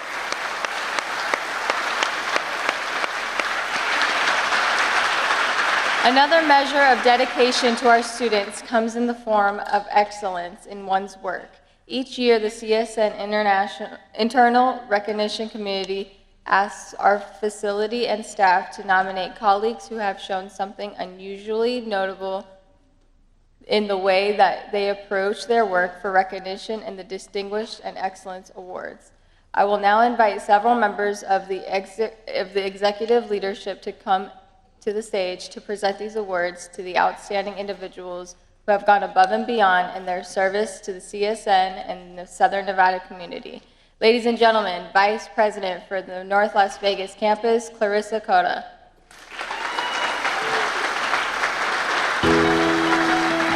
Vice President for Academic Affairs, Dr. James McCoy. Vice President for the West Charleston campus, Dr. Sonia Pearson.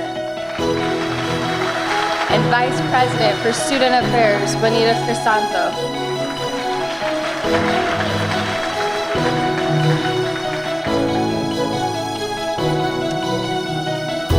Good morning. I'm honored to be here this morning to present the Distinguished Administrative Faculty of the Year Award.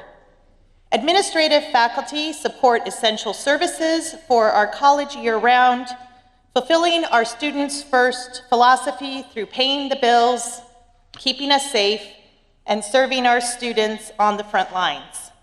And for their outstanding performance, our awardee will receive a $2,500 stipend and a plaque commemorating their dedication to CSN.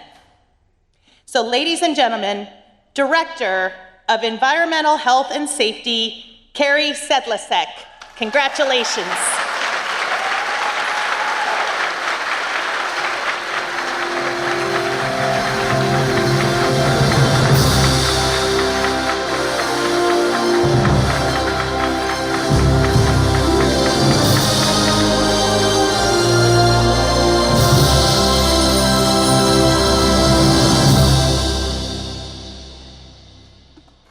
Congratulations, Carrie. Well deserved. Protecting our health and safety, now more than ever. I now have the distinct honor of presenting the award for the Distinguished Full-Time Faculty of the Year. Faculty are the backbone of any academic institution, and those that continue to excel after years of teaching, years of learning, years of serving students are to be applauded as nothing more than extraordinary. One such faculty member today will be recognized with a $2,500 stipend and a plaque commemorating this honor. Ladies and gentlemen, colleagues, CSN family, I'm truly privileged to announce Professor Jim Matavina as the Distinguished Full-Time Faculty of the Year.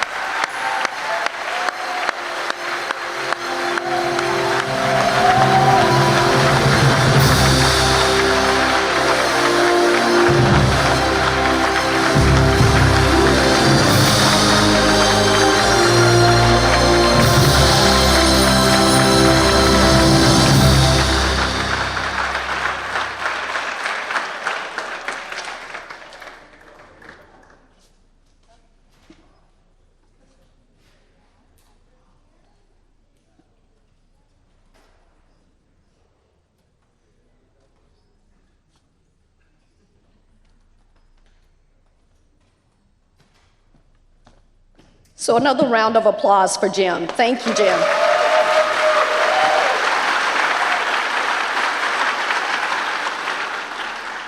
So good afternoon, everyone. I hope it's afternoon at this time. We've been here a while, but you know, it's my esteemed pleasure to announce the next awardee.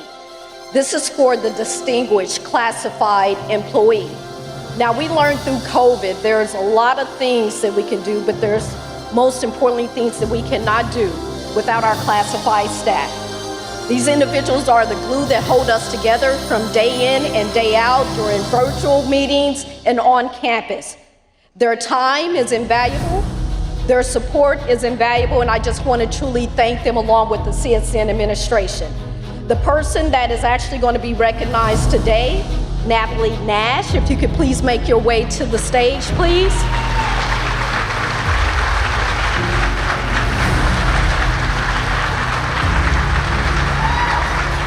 And Natalie will be receiving a $2,500 stipend as well. Thank you for your service.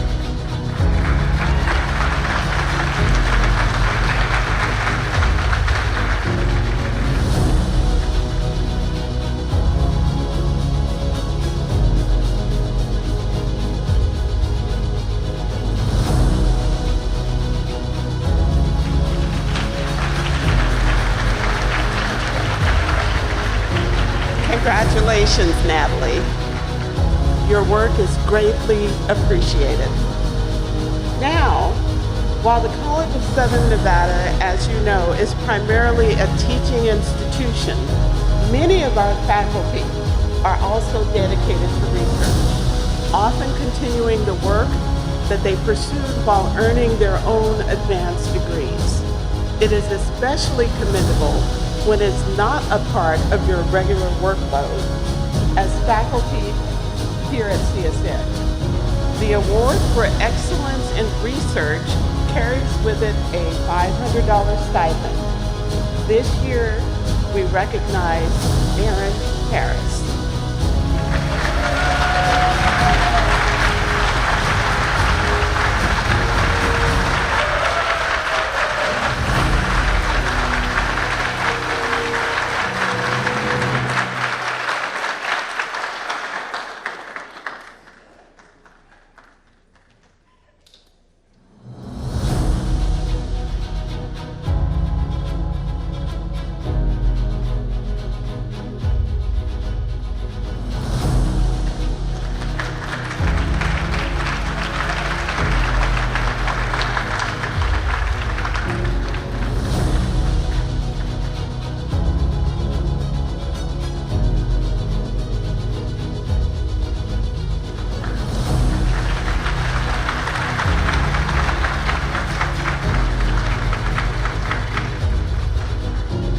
Congratulations to all these outstanding individuals. On behalf of the students of the College of Southern Nevada, thank you for your service and above and beyond the call of duty.